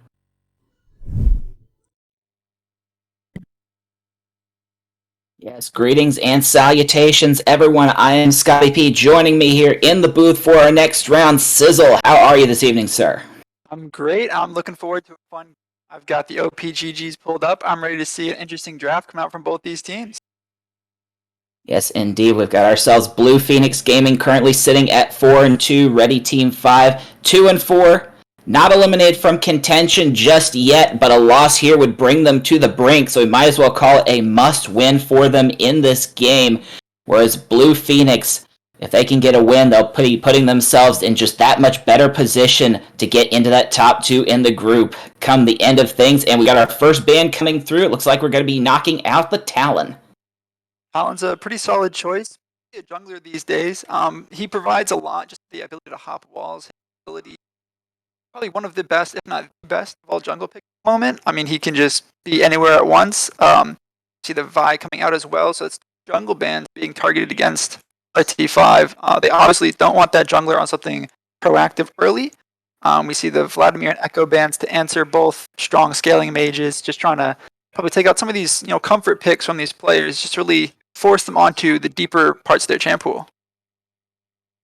Yes, indeed, as we got a Xerath being banned out by Blue Phoenix. So possibly looking, depending on the matchups, could be either a mid or support pick, but either way, not wanting to see that, going to knock that off the list. And final ban of the first round is going to be a Kai'Sa taken away. So taking away one of those hyper carry bot laners, which still plenty of other picks that can be taken up, though.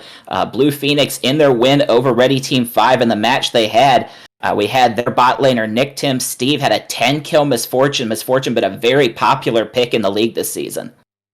I'm a little curious about the Kai'Sa ban. I know she's one of those strong scaling ADCs, but her range just isn't that great when you have something like a Kog'Maw, a Jinx, especially with that lethal tempo. It really just allows you to do a lot more damage from a lot safer distance, whereas Kai'Sa, she wants to ult right to your backline, which is a little dangerous in the meta where we have a lot of damage on these champions. Especially like with the Graves here, that's a lot of burst right there. He two-shot whoever he wants, same with the Jhin. But a lot of quick pick phase here in round 1. We see the Graves. Honestly, it's a pretty flex. You can go either solo lane or jungle, and we get answered with a Jhin Maokai. I'd wager that's the bot lane coming out of RT5, but Maokai could still technically go top. He's played there before, although not as much in recent. Yeah, I've seen Jacobius, the support for Ready Team 5, has played Maokai a couple of times, so I would not be surprised to see that be our bot lane duo. In the meantime, Blue Phoenix looks like they have their ADC pick. They are going to lock in. We're going to see another Vayne coming out. Vayne, just one of those strong ADCs. I mean, she can cut through tanks pretty effectively. With the Maokai that you see already there, you do want to have someone who's going to take that tree out of contention. But what I will say from Blue Phoenix Gaming, with the Vayne Graves, hard on the AD there, two really strong marksmen, but they're both pretty short range, and walking into a Maokai Jhin is not what you want to be doing most of the time. Yeah, but then you've got the Nautilus, so able to grab either one of those, peel them up, and isolate one of those targets, get the damage in on one of them, get a quick pick and kill. So I think a good support pick coming out from Blue Phoenix, and now it looks like we've got bot lane duos and jungler set up as Ready Team 5 locking in a Hecarim. I like the Hecarim pick. He is a very strong jungler. I will say, though, he's in a very weird spot right now just because he can do a lot early with his presence, but he kind of falls off a bit in the late game where he really only has to press R, and that's his really big contribution to a team. But we see the Udyr ban come out, which is a little curious thing as the Hecarim was already locked, but maybe there's some secret Udyr mid or top technology that we're not aware of from Ready Team 5. Yeah, and looks like they're cycling through the bans for Blue Phoenix for their final ban. It's going to be a Yone, not wanting to see that in the mid lane. Of course, they were hovering Yasuo. Yasuo, the Jhin man, actually had a Yasuo bot lane earlier in the season, put up 22 kills. Of course, already locked in the Jhin, who also had a very good game on the Jhin. Of course, his name is the Jhin man, so what are you going to expect? I mean, it's his namesake. I'm actually kind of surprised it didn't draw a ban. Looking at his stats, he did play it quite a bit last year, 367 games, as a matter of fact. That is almost as many games as I played in the whole season, so that is actually really impressive. But clearly they either aren't afraid of it, or they're just willing to let him have it, and they think they have the answer with the Vayne and Nautilus in the bot lane. We do see the Yasuo get locked. I do like that. Hecarim and Maokai both have knockups to help get that Yasuo some nice multi-man ultimates, but LeBlanc and Tom Kench being hovered here. It's locked in. I do love the Kench finally being on bench, I think, for the second time this year. Yeah, and after the rework, Kench has been in a great spot. You have the engage. You can wade in and just soak damage off of 2 or 3 champs. And I mean, it still takes some good skill to get those engages, to get the damage in the right spots, make sure you get the stacks up on your stun. But it has been a very strong pick, especially in that top lane, and that looks like exactly where it's going to be going. Final pick coming up for Ready Team 5. They're locking in the Aatrox. I like the Aatrox pick into Tom Kench. I mean, knowing that you're probably not going to have that kill pressure on the Catfish, it's just a strong pick. You're not going to die to Tom Kench. You have plenty of healing, mobility, CC in your kit. Be able to peel him off, peel off the Graves too if he shows up, and you'll be able to scale pretty well, which is exactly what Aatrox wants to do. He wants to hit that 2 items, just become that life-stealing monster that just refuses to die in a team fight. So looking over the comps here, I'd say Blue Phoenix, they definitely have some good engages. You've got Nautilus with the hooks. You've got Tom Kench with the knockups. LeBlanc gets her dash in with the distortion. Plenty of champs that can just jump in and do some damage. Ready Team 5, not so much. I mean, they've got a little bit, but nothing where they can really just jump in and just absolutely start wailing on somebody short of, the Yasuo with the last breath. See, you say that, but actually, I like Ready Team 5's comp because it doesn't look like they want to engage. I mean, they have the Hecarim who would indicate he wants to go in, but looking at all the go buttons that Blue Phoenix Gaming has, you have you have Tom Kench, Nautilus, LeBlanc. All of those guys are going to try to start a fight in some capacity. Ready Team 5's, I mean, with the Maokai, you have that ult to just, throw it down and walk away. You have the ability to peel away with the Jhin. He's very hard to lock down with the movement speed he gets. Yasuo, Aatrox, both very mobile with the dashes they have in their kit. I actually think that they're trying to bait Blue Phoenix Gaming into starting a fight, and they want to jump in with a nice counter engage and look for a fight there. Yeah, and looking at that bot lane matchup, there's a couple different ways you can go with the Maokai. You can go the tank build. What we saw after his little mini rework a little bit ago was getting that more of the magic damage going, throwing the saplings and just being generally annoying. I think with Nautilus being one of those go buttons for Blue Phoenix, possibly going more of a magic damage build, just kind of poking down the Nautilus with those saplings, just dealing plenty of damage to that bot duo. That might be a possibility that maybe they go that way with the build, but we'll certainly see on that one. It'll just be a matter of time as we're going through the spectator delay here. But what are some other things that you like about these teams as we're getting ready to get into the match? I like the late game insurance picks. I mean, Vayne obviously scales insanely well when she gets 3-4 items. She can 1v5, as we've seen in all the nice Vayne compilations that are out there. But same with the Jhin, with the Yasuo, Aatrox even. Like all 3 of those champions scale quite well. So I think these teams have some early, with the Hecarim, with the Nautilus, you have some early ways to make a play, but you still have that, okay, if we're behind, we can turtle in our base, focus the farm on our carry and let them get to a point where they can do the work for us. By the same token, I think that the early pressure out of these jungles is going to be huge. Hecarim loves to gank early. He's one of the best junglers for ganking and clearing your own camps pretty quickly.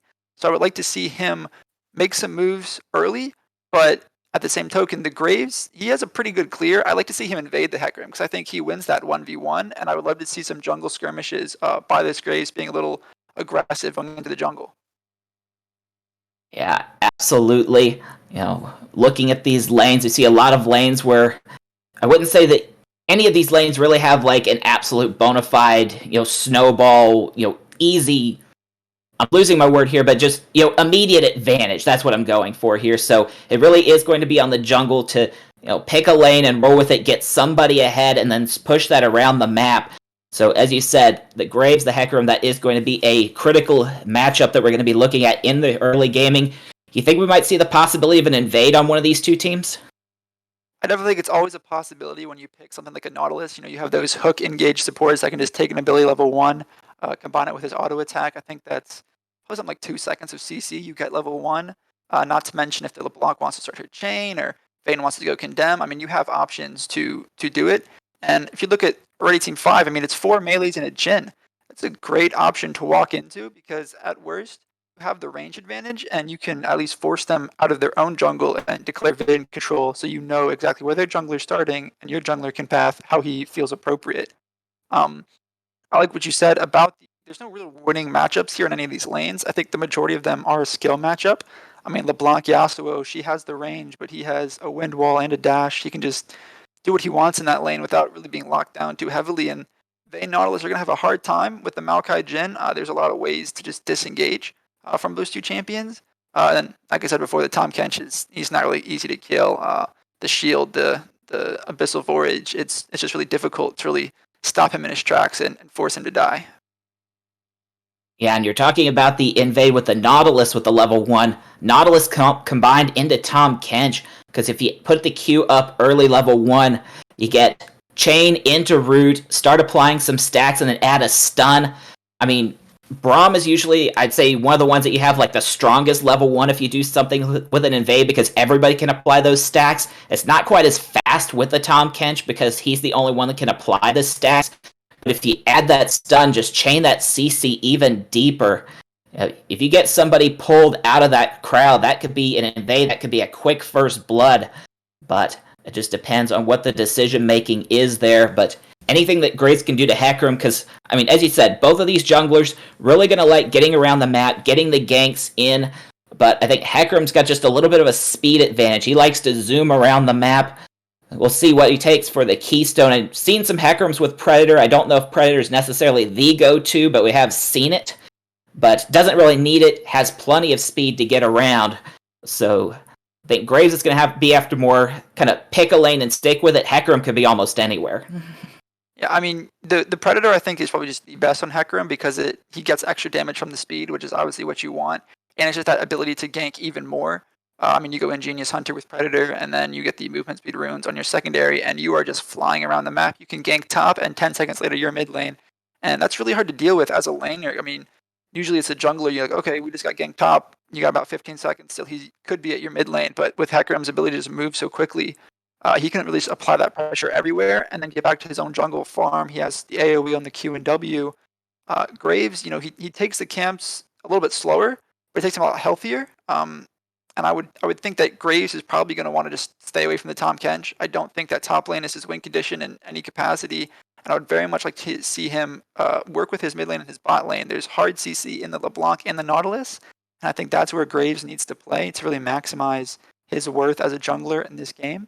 Whereas Hecarim, I think it's the opposite. I think he wants to play towards his top side of the map. I mean, Aatrox can be a monster when he's ahead, and it's going to be the easiest lane to gank. I mean, Tom Kench has one way to avoid a gank effectively, and that's the W, and you can cancel that with CC, which you have really 4 forms of in the top lane. If you give a gank, you have the Hecarim E, and then Aatrox's 3 Qs if he hits those sweet spots. I mean, Tom Kench is just a sitting duck, and he has to stand there and take it, and he's hard to kill, but if you hit him for long enough, he still will go down.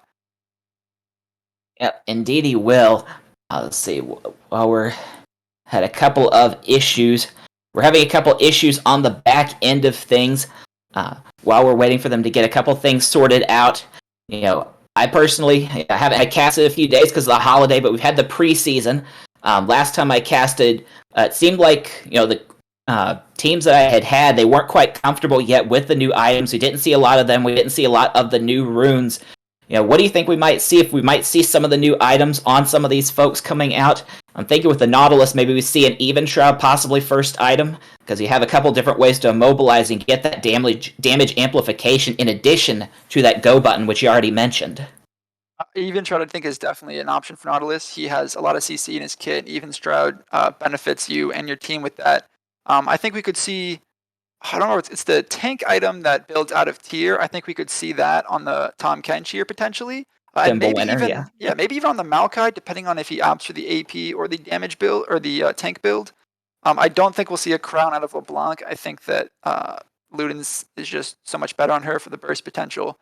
Other than that, I don't think ADC's got really any cool items. So unfortunately, I don't think we'll see anything fun there. But I don't think that we'll see a first item Scimitar out of the vein like we did last game, unfortunately. Since there is not that much CC to stop her down. Yeah, that was certainly that was a pick, but it ended up working out as they were able to come away with the win, especially with that Katarina got very, very strong off of those early fights. But It looks like we are still having a little bit of trouble on the back end, so we're going to take a quick step away. So we'll set up some tunes for you. Enjoy the intermission, and just as soon as we can get things sorted out on the technical side, we'll be back with Blue Phoenix versus Ready Team 5. Don't go anywhere. We'll be right back.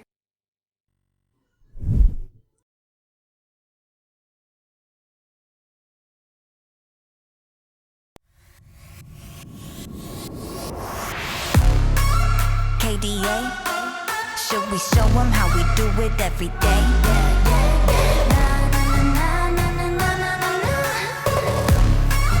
Let's get it. Kali that girl, Kali go girl, Kali gon' stop, Kali gon' skirt, Kali got a job, Kali go to work. 뜨거워 언제나 don't get burned. 넘쳐 흘러물 than a buffet, 죽여주잖아 like a buffet. 누가 감히 on my outfit, 그 문 열지 마 that's a rock day. 당겨봐 your mark cause I'm greater than. 필요 없는 시험들 다 뿐이미. But all of my numbers are talking back. 부루마법 message monopoly. 눈종이 돈이나 real money 필요 없대. 너네들이 만든 돈들 go get it, go get it, go get it. 더 미션 눈을 못대 못해 그래 너도 get it cause I got it different. All I'll ever know is life upon the throne. 시작하면 끝을 보는 거야. You want more? No, I got it so deep though. You look like you could use some more. No, I got it in, never running low. Yeah, I got more than enough, let it up and away. You know I got it like bomb, bomb, blow your mind. Never giving less, and it's how it'll stay. You know I got it like all day, all the time. When I go, it's for thought, get it cool, but I'm cold. I don't fit in a mold, I'm a rebel. I don't do what you say, making moves, I don't wait while I smile in your face. I got different DNA. What's higher than the top? That's me. Come take a look before falling at my feet. 조용히 몸을 숙여봐. So take a look, 나를 기억해요, queen. All I'll ever know is life upon the throne. 시작하면 끝을 보는 거야. You want more? No, I got it so deep though. You look like you could use some more. No, I got it in, never running low. Yeah, I got more than enough, let it up and away. You know I got it like bomb, bomb, blow your mind. Never giving less, and it's how it'll stay. You know I got it like all day, all the time. Way out，感觉犹如海浪的味道，不断往前，oh you never way down. This is how I do it every day. Wow, wow，这一路上的奇迹都记住了你的每一个瞬间，无比的耀眼。I know you want some more，准备好就一起走，giving it all more。No, I got it so deep though. You look like you could use some more. No, I got it in, never running low. Yeah, I got more than enough, let it up and away. You know I got it like bomb, bomb, blow your mind. Never giving less, and it's how it'll stay. You know I got it like all day, all the time.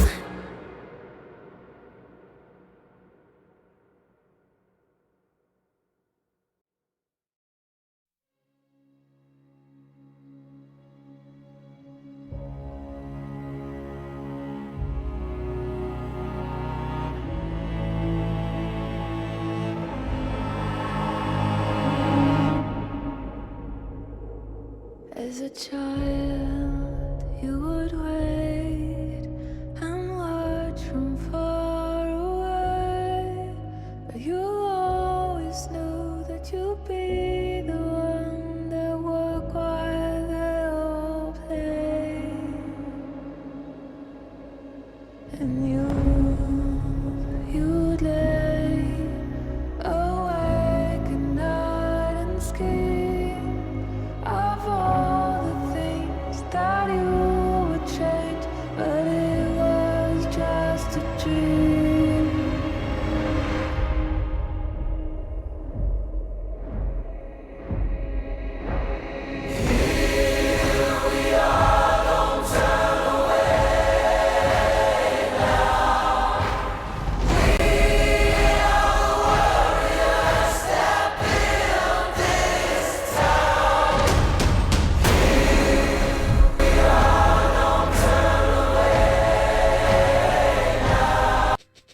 right, welcome back, everyone. We're getting underway now with Blue Phoenix versus Ready Team 5. It looks like Blue Phoenix is going to be posturing their way into that bot side river. Haven't made their way for the invade just yet, but certainly looking that way, both sides loading up on that side of the river. You can see the massive spam of pings there, letting the RT5 know that that bush is in fact warded. You can see the pings still going. It's been going for quite a while. Very colorful. Very good communication, clearly, if they're adamant about letting people know. Nautilus sitting in that bot tri-brush, just making sure that RT5 doesn't try and invade, although it would be very weird of them to try it. I don't think they have the level 1 to really facilitate that. If we were going to get any shenanigans, I think Blue Phoenix would have been the aggressor in that regard, but it looks like both teams content to just hang out in their jungles and wait for these minions to get there. Yeah, it looks like both junglers going to be getting a nice little leash, going to be pathing bot side to top side. So both Truest Canadian on the Tom Kench, modded combat on the Aatrox, going to need to be looking out for those possible level 3, level 4 ganks. We'll say on Ready Team 5 side, a lot of Conqueror. You've got Aatrox, Hecarim, Yasuo all loading up with the Conqueror. So they're looking to conquer, do a lot of conquering, and they'll need to do that if they want to keep their playoff hopes alive. With all that conquering, that's going to be a lot of healing coming out. So some early heal reduction out of the side of Blue Phoenix will definitely be necessary as soon as we get to these first big team fight scenarios. I did say in pick ban phase that I wanted this Graves to focus on his bot lane, so I disagree with his decision to full clear especially, but also just start bot lane. I know that he can full clear pretty healthily and effectively. As you can see, Hecarim are moving to Wolves as Graves is still finishing up his Krug, so Hecarim's going to have the first step when it comes to the Rift Scuttler up top and in ganking this top side of the map. And with Tom Kench pushing in, it's definitely looking susceptible. So I'll have to continue to see how it plays out and see what this Graves opts to do in terms of contesting the Scuttle and helping the top lane. Yeah, I mean, being in pre-scene, it is a smaller Scuttle, so a little bit less value, but still getting that extra XP, extra gold, and that river vision as well. As we do get a couple pings in the top lane, making sure that they have that communication as Hecarim coming across, getting that gank possibly set up. Do see a Cole start on the Jhin, so going to be trusting to farm that out, try to get extra little bit of gold off that item early. But right now it's Blue Phoenix getting that bot lane pushed in, about an 8 or 9 CS advantage. That's a wave under tower that Jhin is going to have to pick up. I mean, all 3 lanes here from Blue Phoenix are shoving. As you can see, the Tom Kench actually shoved that first wave and then almost looked like he wanted to cheater recall, but then canceled it, maybe just stepping out of vision to threaten the potential roam or moving. But all 3 of these lanes shoving in the waves, and I actually really like this. Hecarim wants to gank, and so you have to dare him, like, okay, you want to gank, pick your lane. You have 3 now that are pushed out that you have to potentially check to. But as you see, he is moving top to try to get this Tom Kench. Yeah, and there was a ward in the river. Truest Canadian saw that, uses the dive to get out of the way into the river. We see a flash forward by modded combat, getting the pull.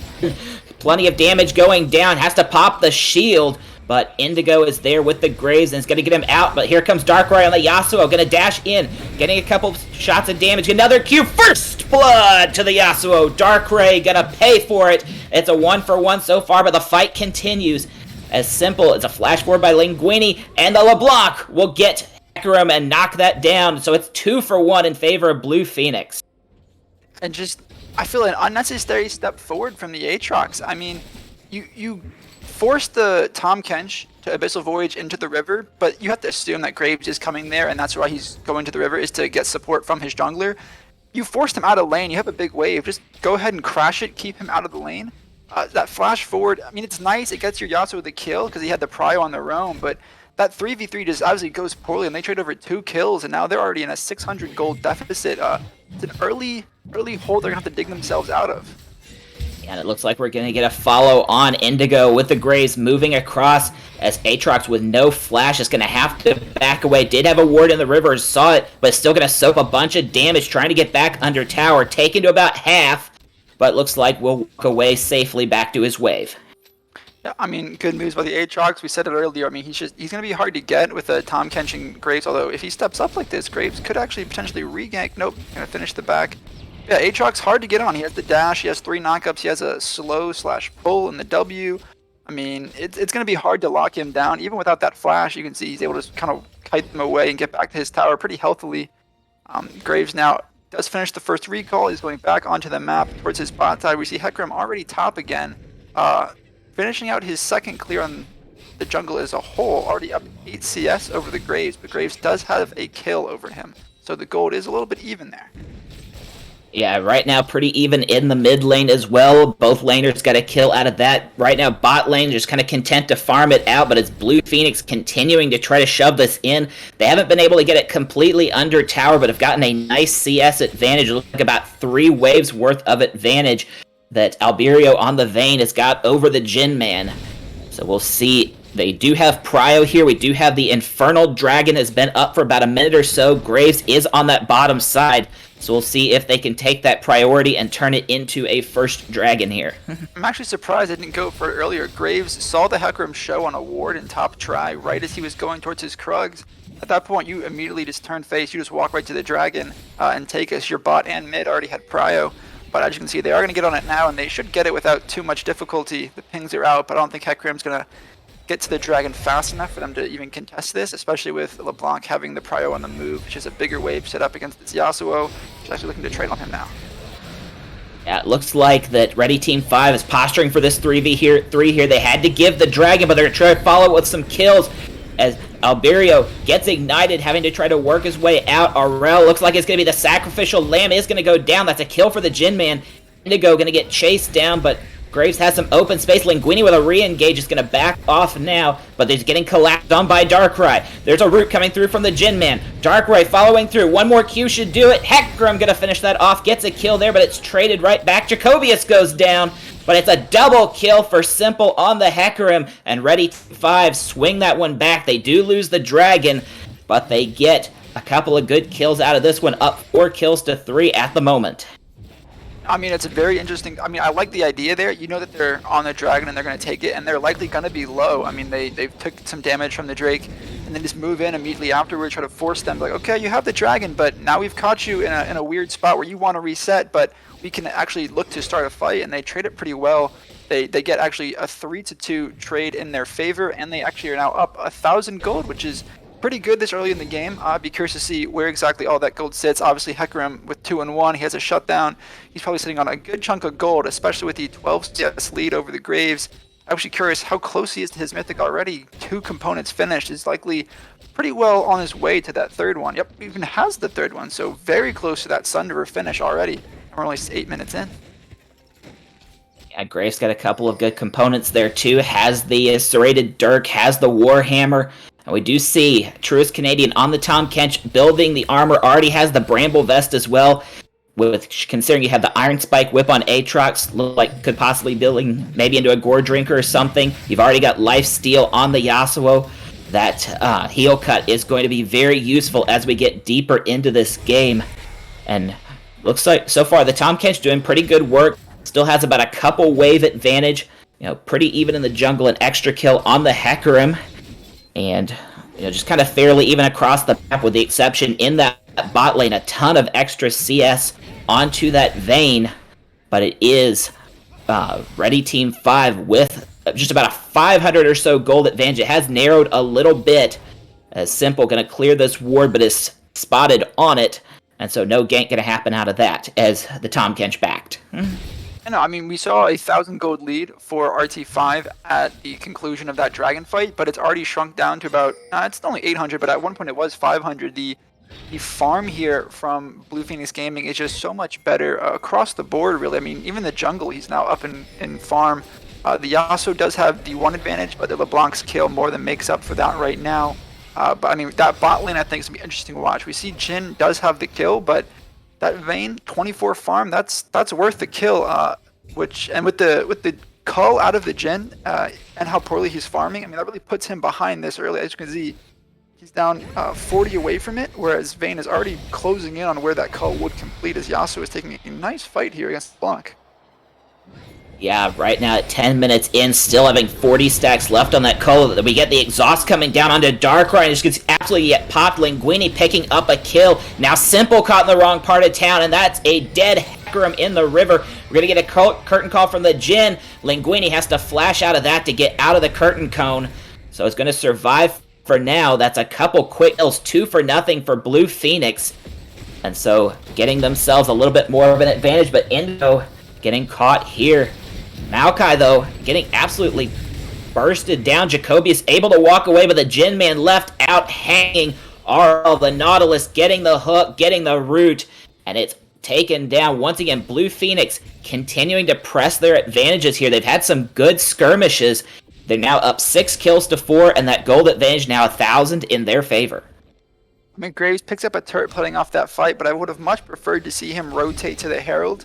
I mean, if you think about it, that one plating is nice, but Herald guarantees you 2. He's not getting beat up by Yasuo. The Ignite comes down, the Windwall's out, and Yasuo just cleans up an overextended Graves. And again, this is why I would have preferred him to rotate. You don't really need to be in that lane. You get the one plating, but it doesn't give you enough this early to really be worth it. Whereas getting that Herald, you pressure the top side of the map, and you have that option to go siege any tower you want later with a good gank. It's a little greedy on his part, just greeting for that short-term benefit versus the long-term gain for your team of the Herald. Yeah, we did see RL clear the control ward that Ready Team 5 had in the Herald pit, so they could return to that at any time, but they still have a ward up in the Drake pit. Just 5 seconds left. We're going to see a Cloud Drake spawn in, and it looks like Ready Team 5 pathing their way in that direction. Hecarim's already there. You've got 4 members between mid and bot for both teams, but Ready Team 5 with a positional advantage at the moment. I don't think RL has the vision because he's recalling. So, but looks like Ready Team 5 going to back away from the dragon for now. I'm curious what the comms look like for both these teams right now, because you see the Drake just come up. We had 4 members of each team down there. That means they both are looking for it as a potential take right now, but neither team really wants to pull the trigger. I mean, obviously RT5 does have the vision down, but they don't really commit to anything except for now Hecarim. He's looking bot lane. Vayne forced to ult away, afraid of the Hecarim that did show on the Tribrush ward, and that should honestly be a pretty free dragon now for RT5. Vayne, without that ult and just the fear that they have put in her, they should be able to walk over to it with the kind of vision control they have and take it uncontested as Graves is now top lane. But I would very much like to see him take the Herald here. I mean, you're giving up the dragon, you have to make a play somewhere else, and they are bringing 3 people top to maybe try to gank this Aatrox.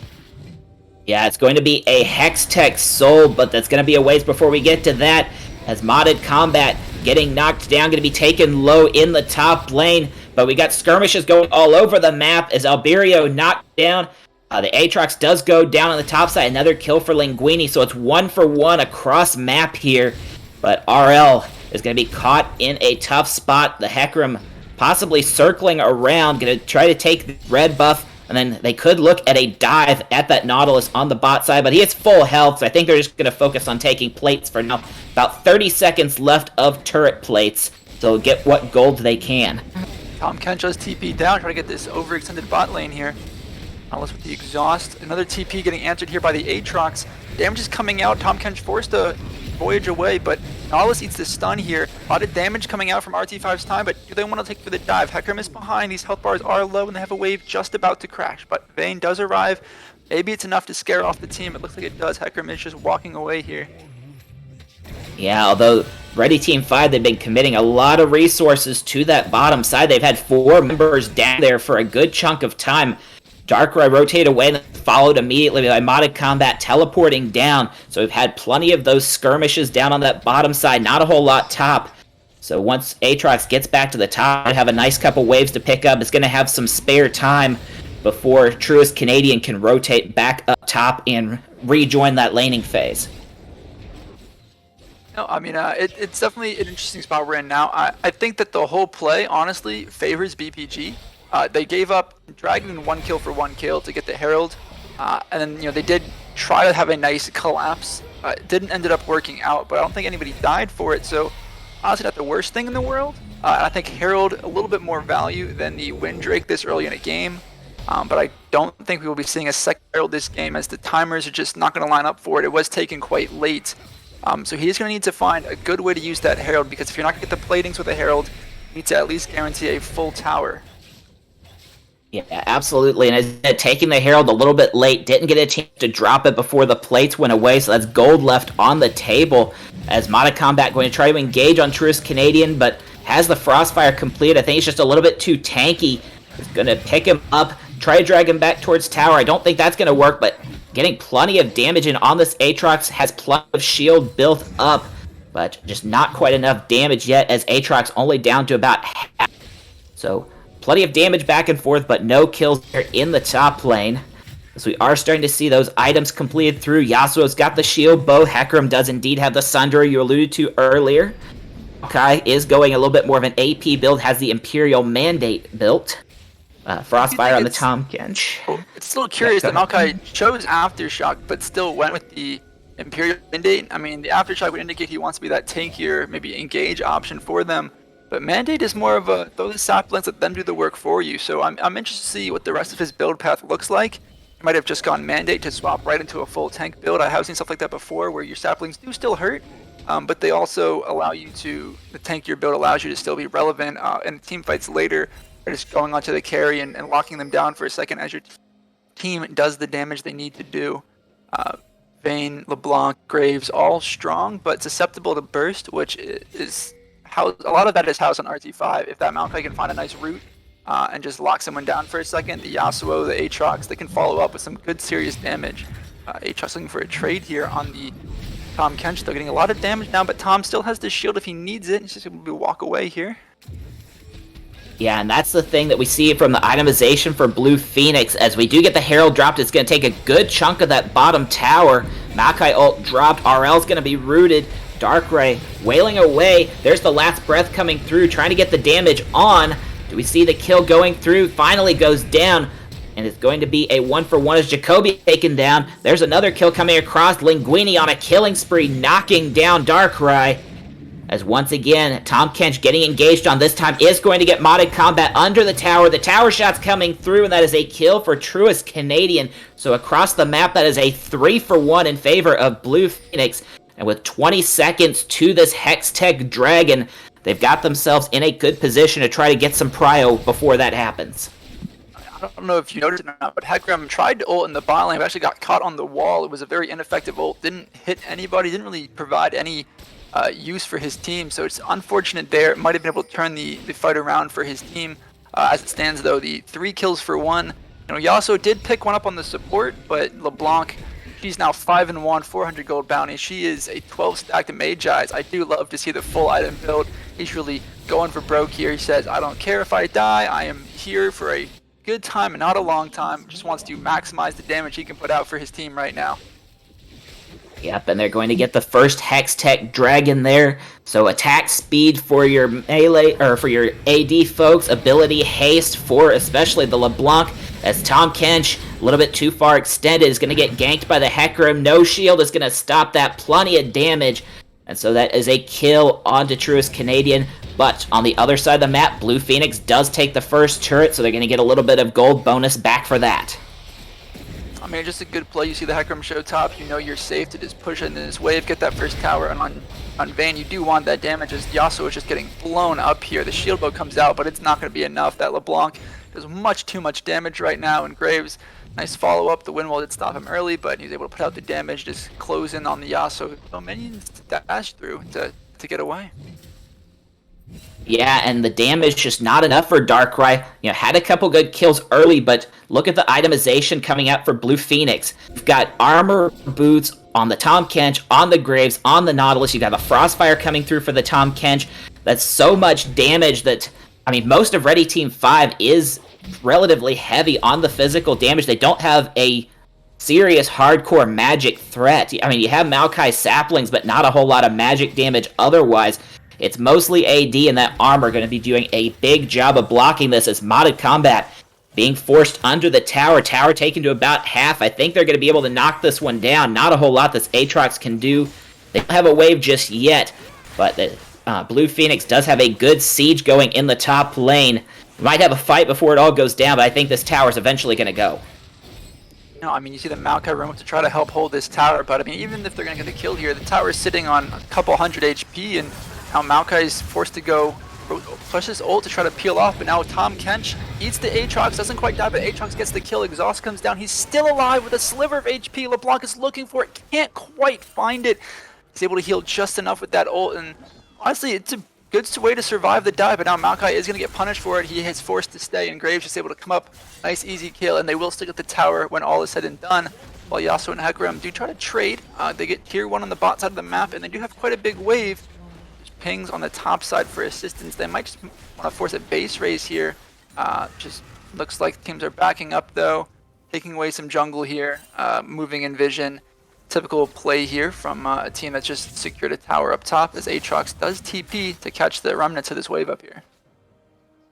Yeah, that is a long, long lane on the bot side, as Darkrai did get that bot tier 1, so both tier 1s gone on the bot side, but that's plenty of room for Alberio to get some more CS.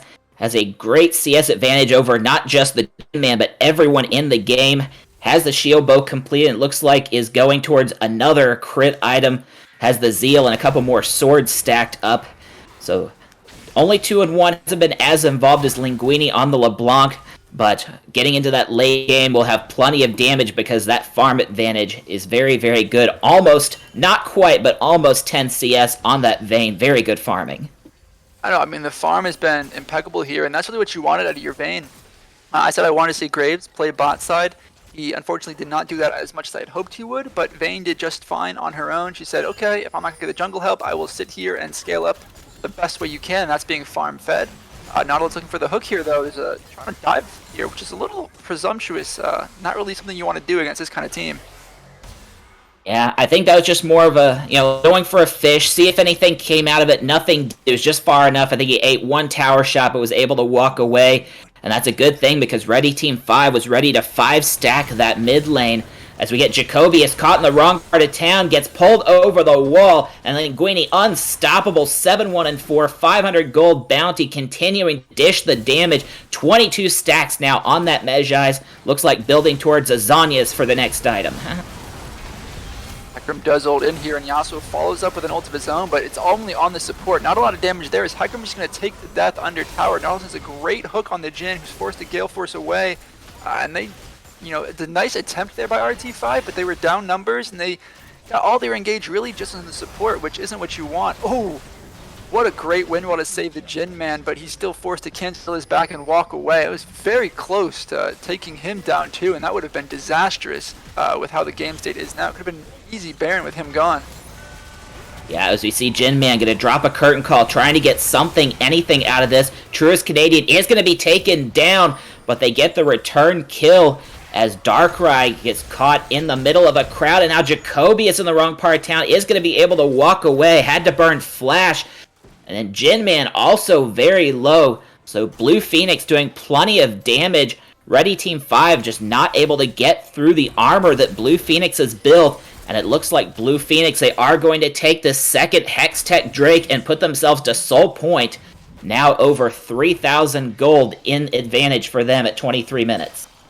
Yeah, I mean, that's a big gold advantage, a big Drake advantage too. I mean, when it comes to time for the next dragon, I could definitely see them potentially trading it for a Baron. Their siege is just so strong, as we saw there.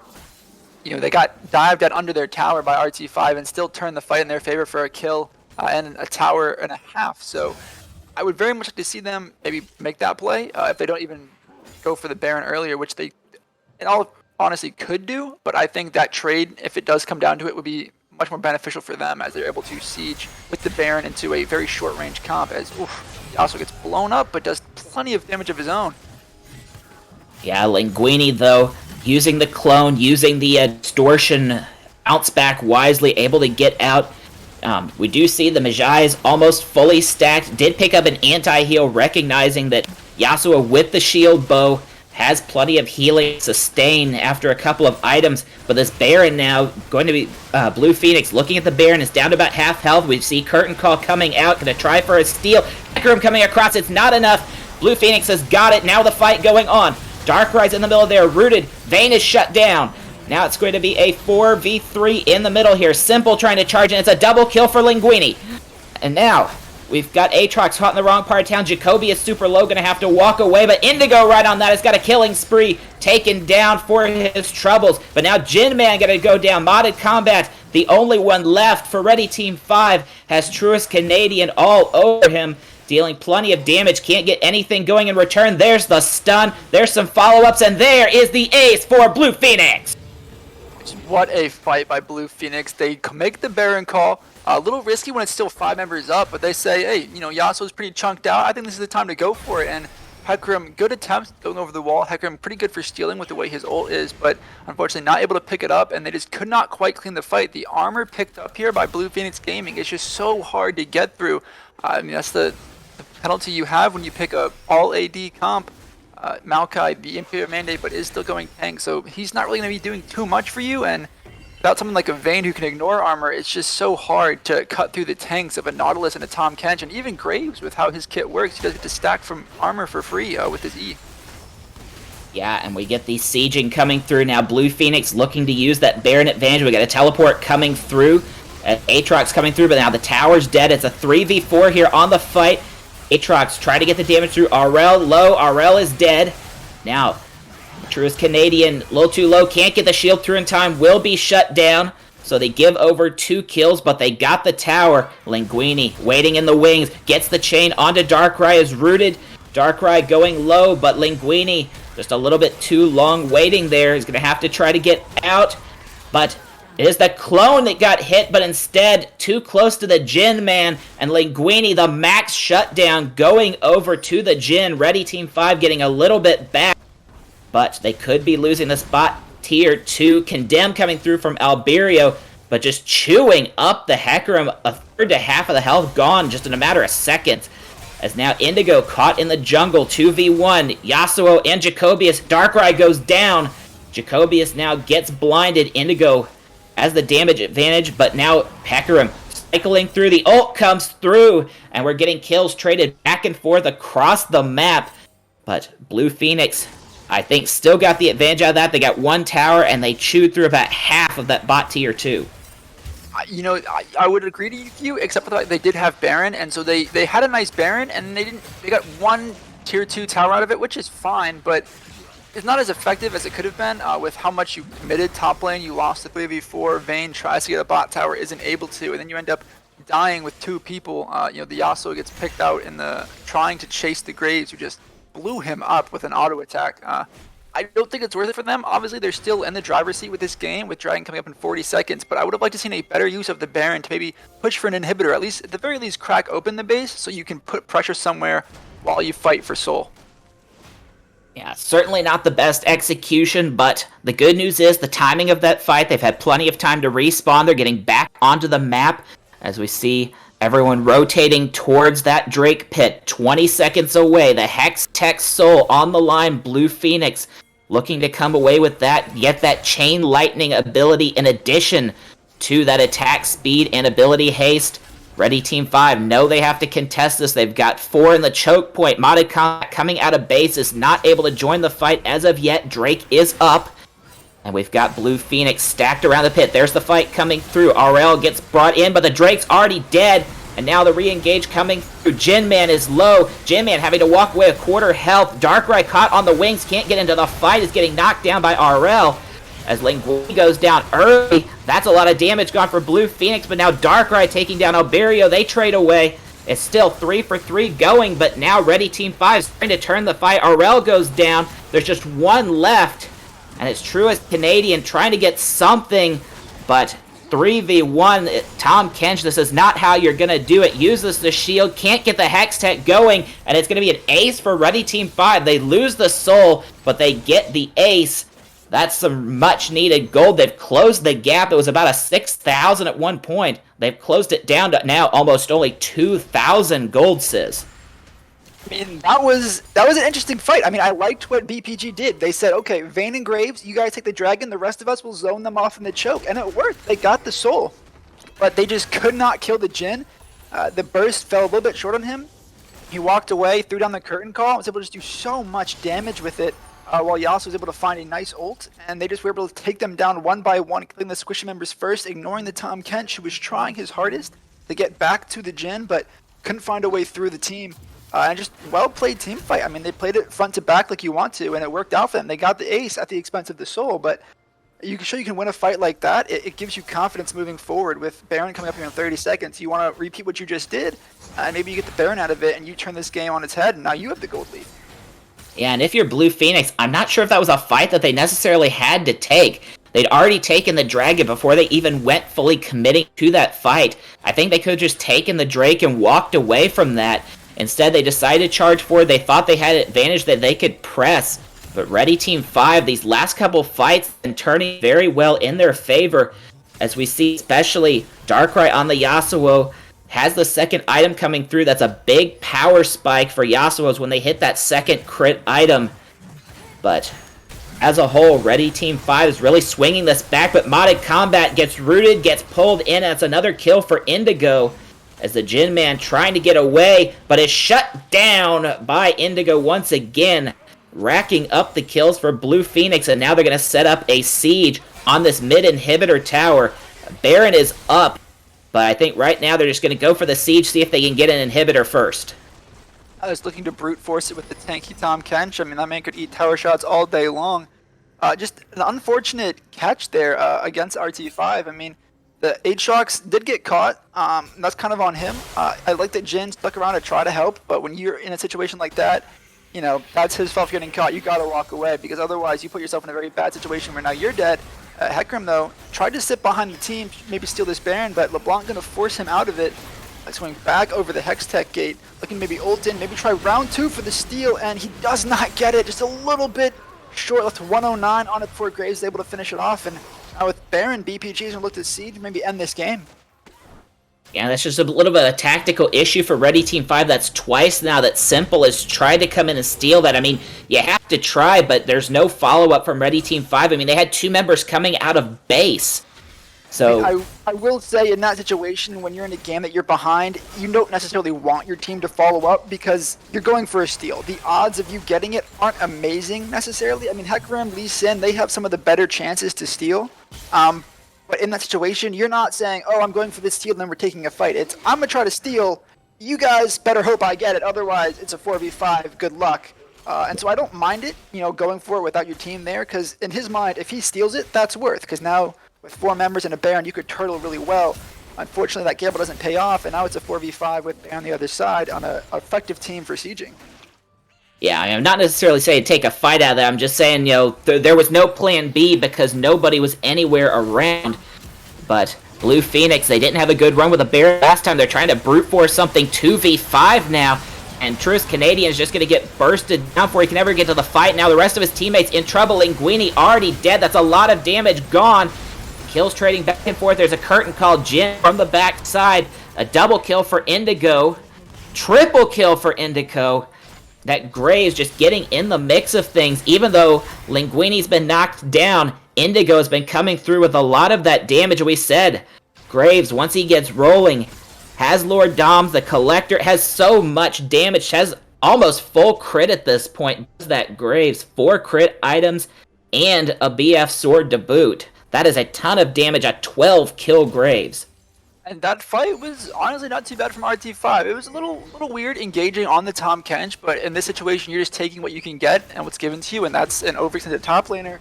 And they had a great fight. They blow up LeBlanc, they take out the Tom Kench, but Vayne just wasn't there at all, and she's able to come into the fight late and just clean things up as she kills the Maokai one-on-one. I mean, he's a little goofy for stepping up, but, you know, that's the punishment, and now there's a TP coming in. They might just try to end here with the timers as they are.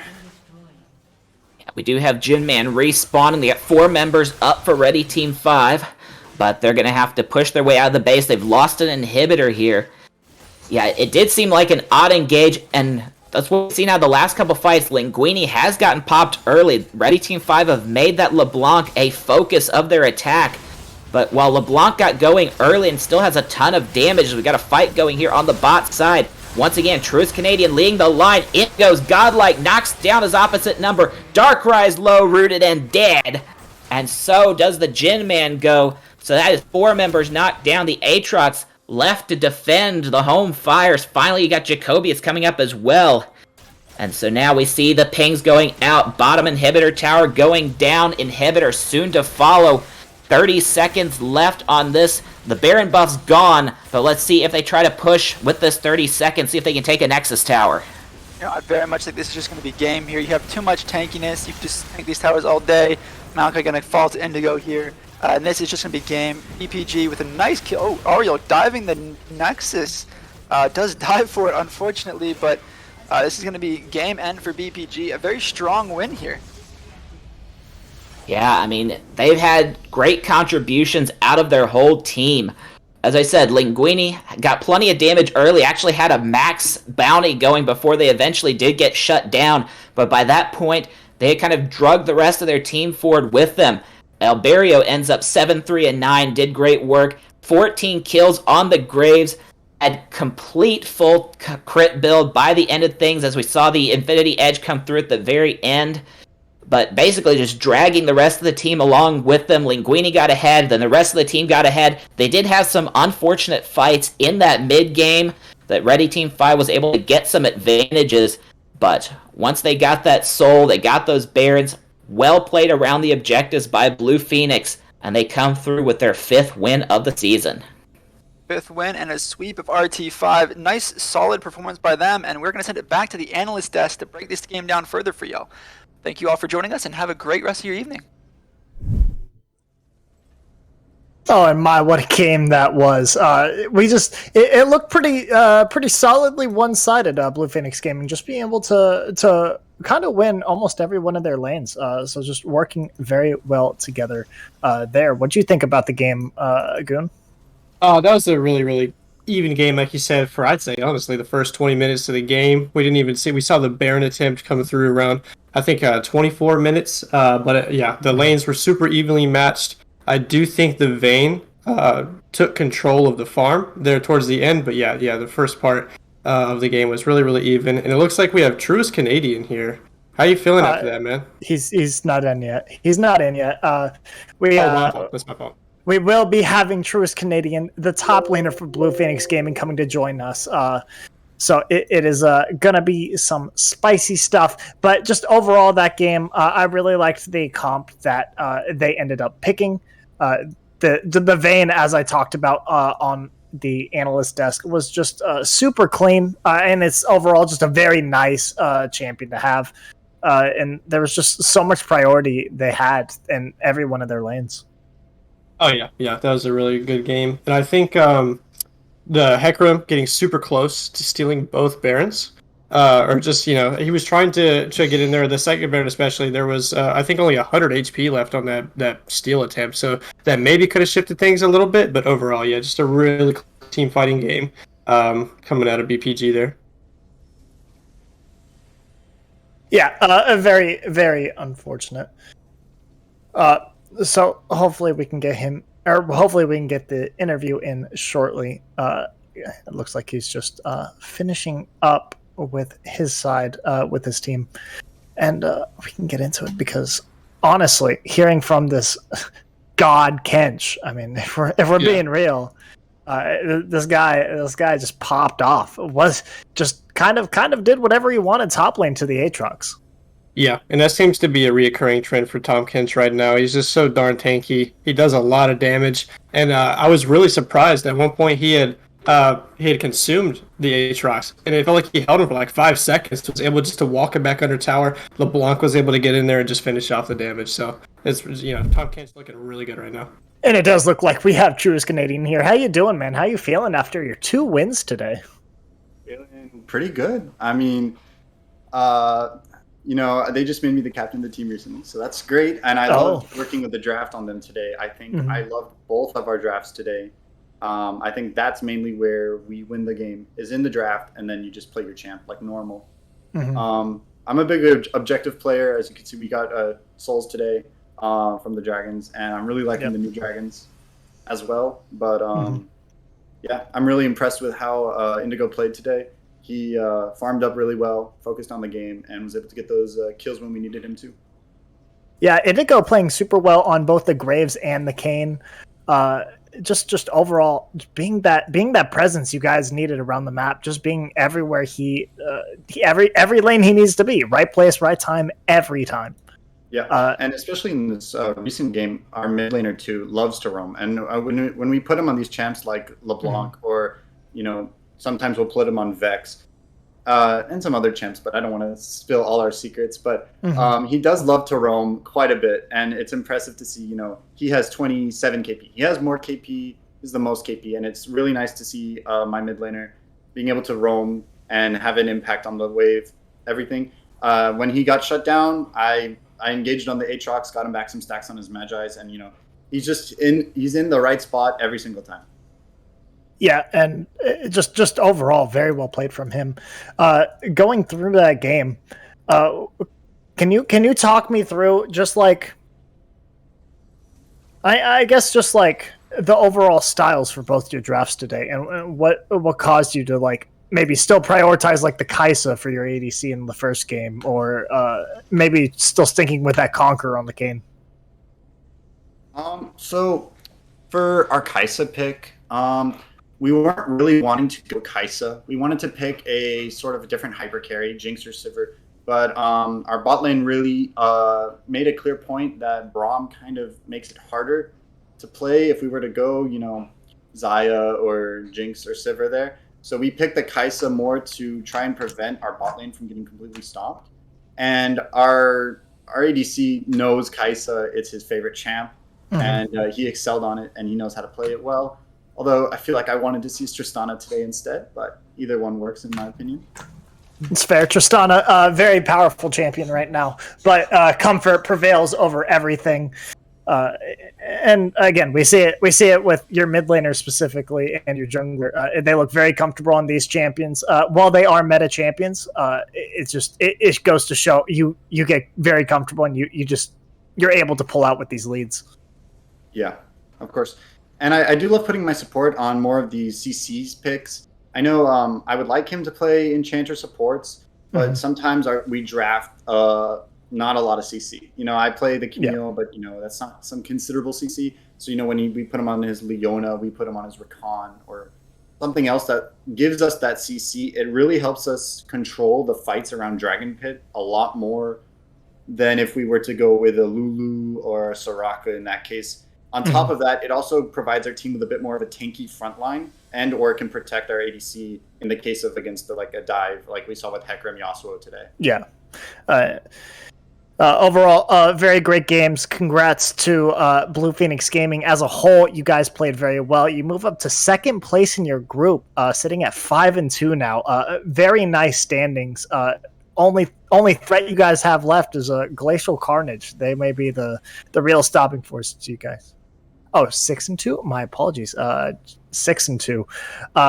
So is there anything else, anyone you'd like to shout out specifically? Shout out to my boy Nick. He was watching all our games. I love the cheers. I love the fans. He's a big fan. And just shout out to BPG as a whole for supporting us today. Love you guys. Thank you for showing up, and thank you for the games as well. GG's to the other teams, and looking forward towards playoffs.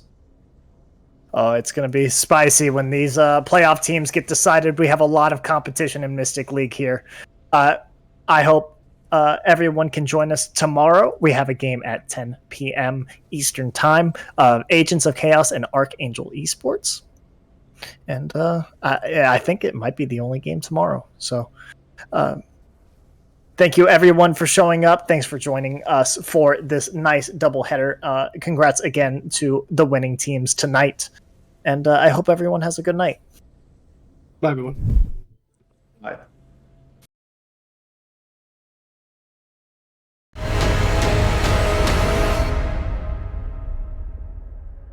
From the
from dusk.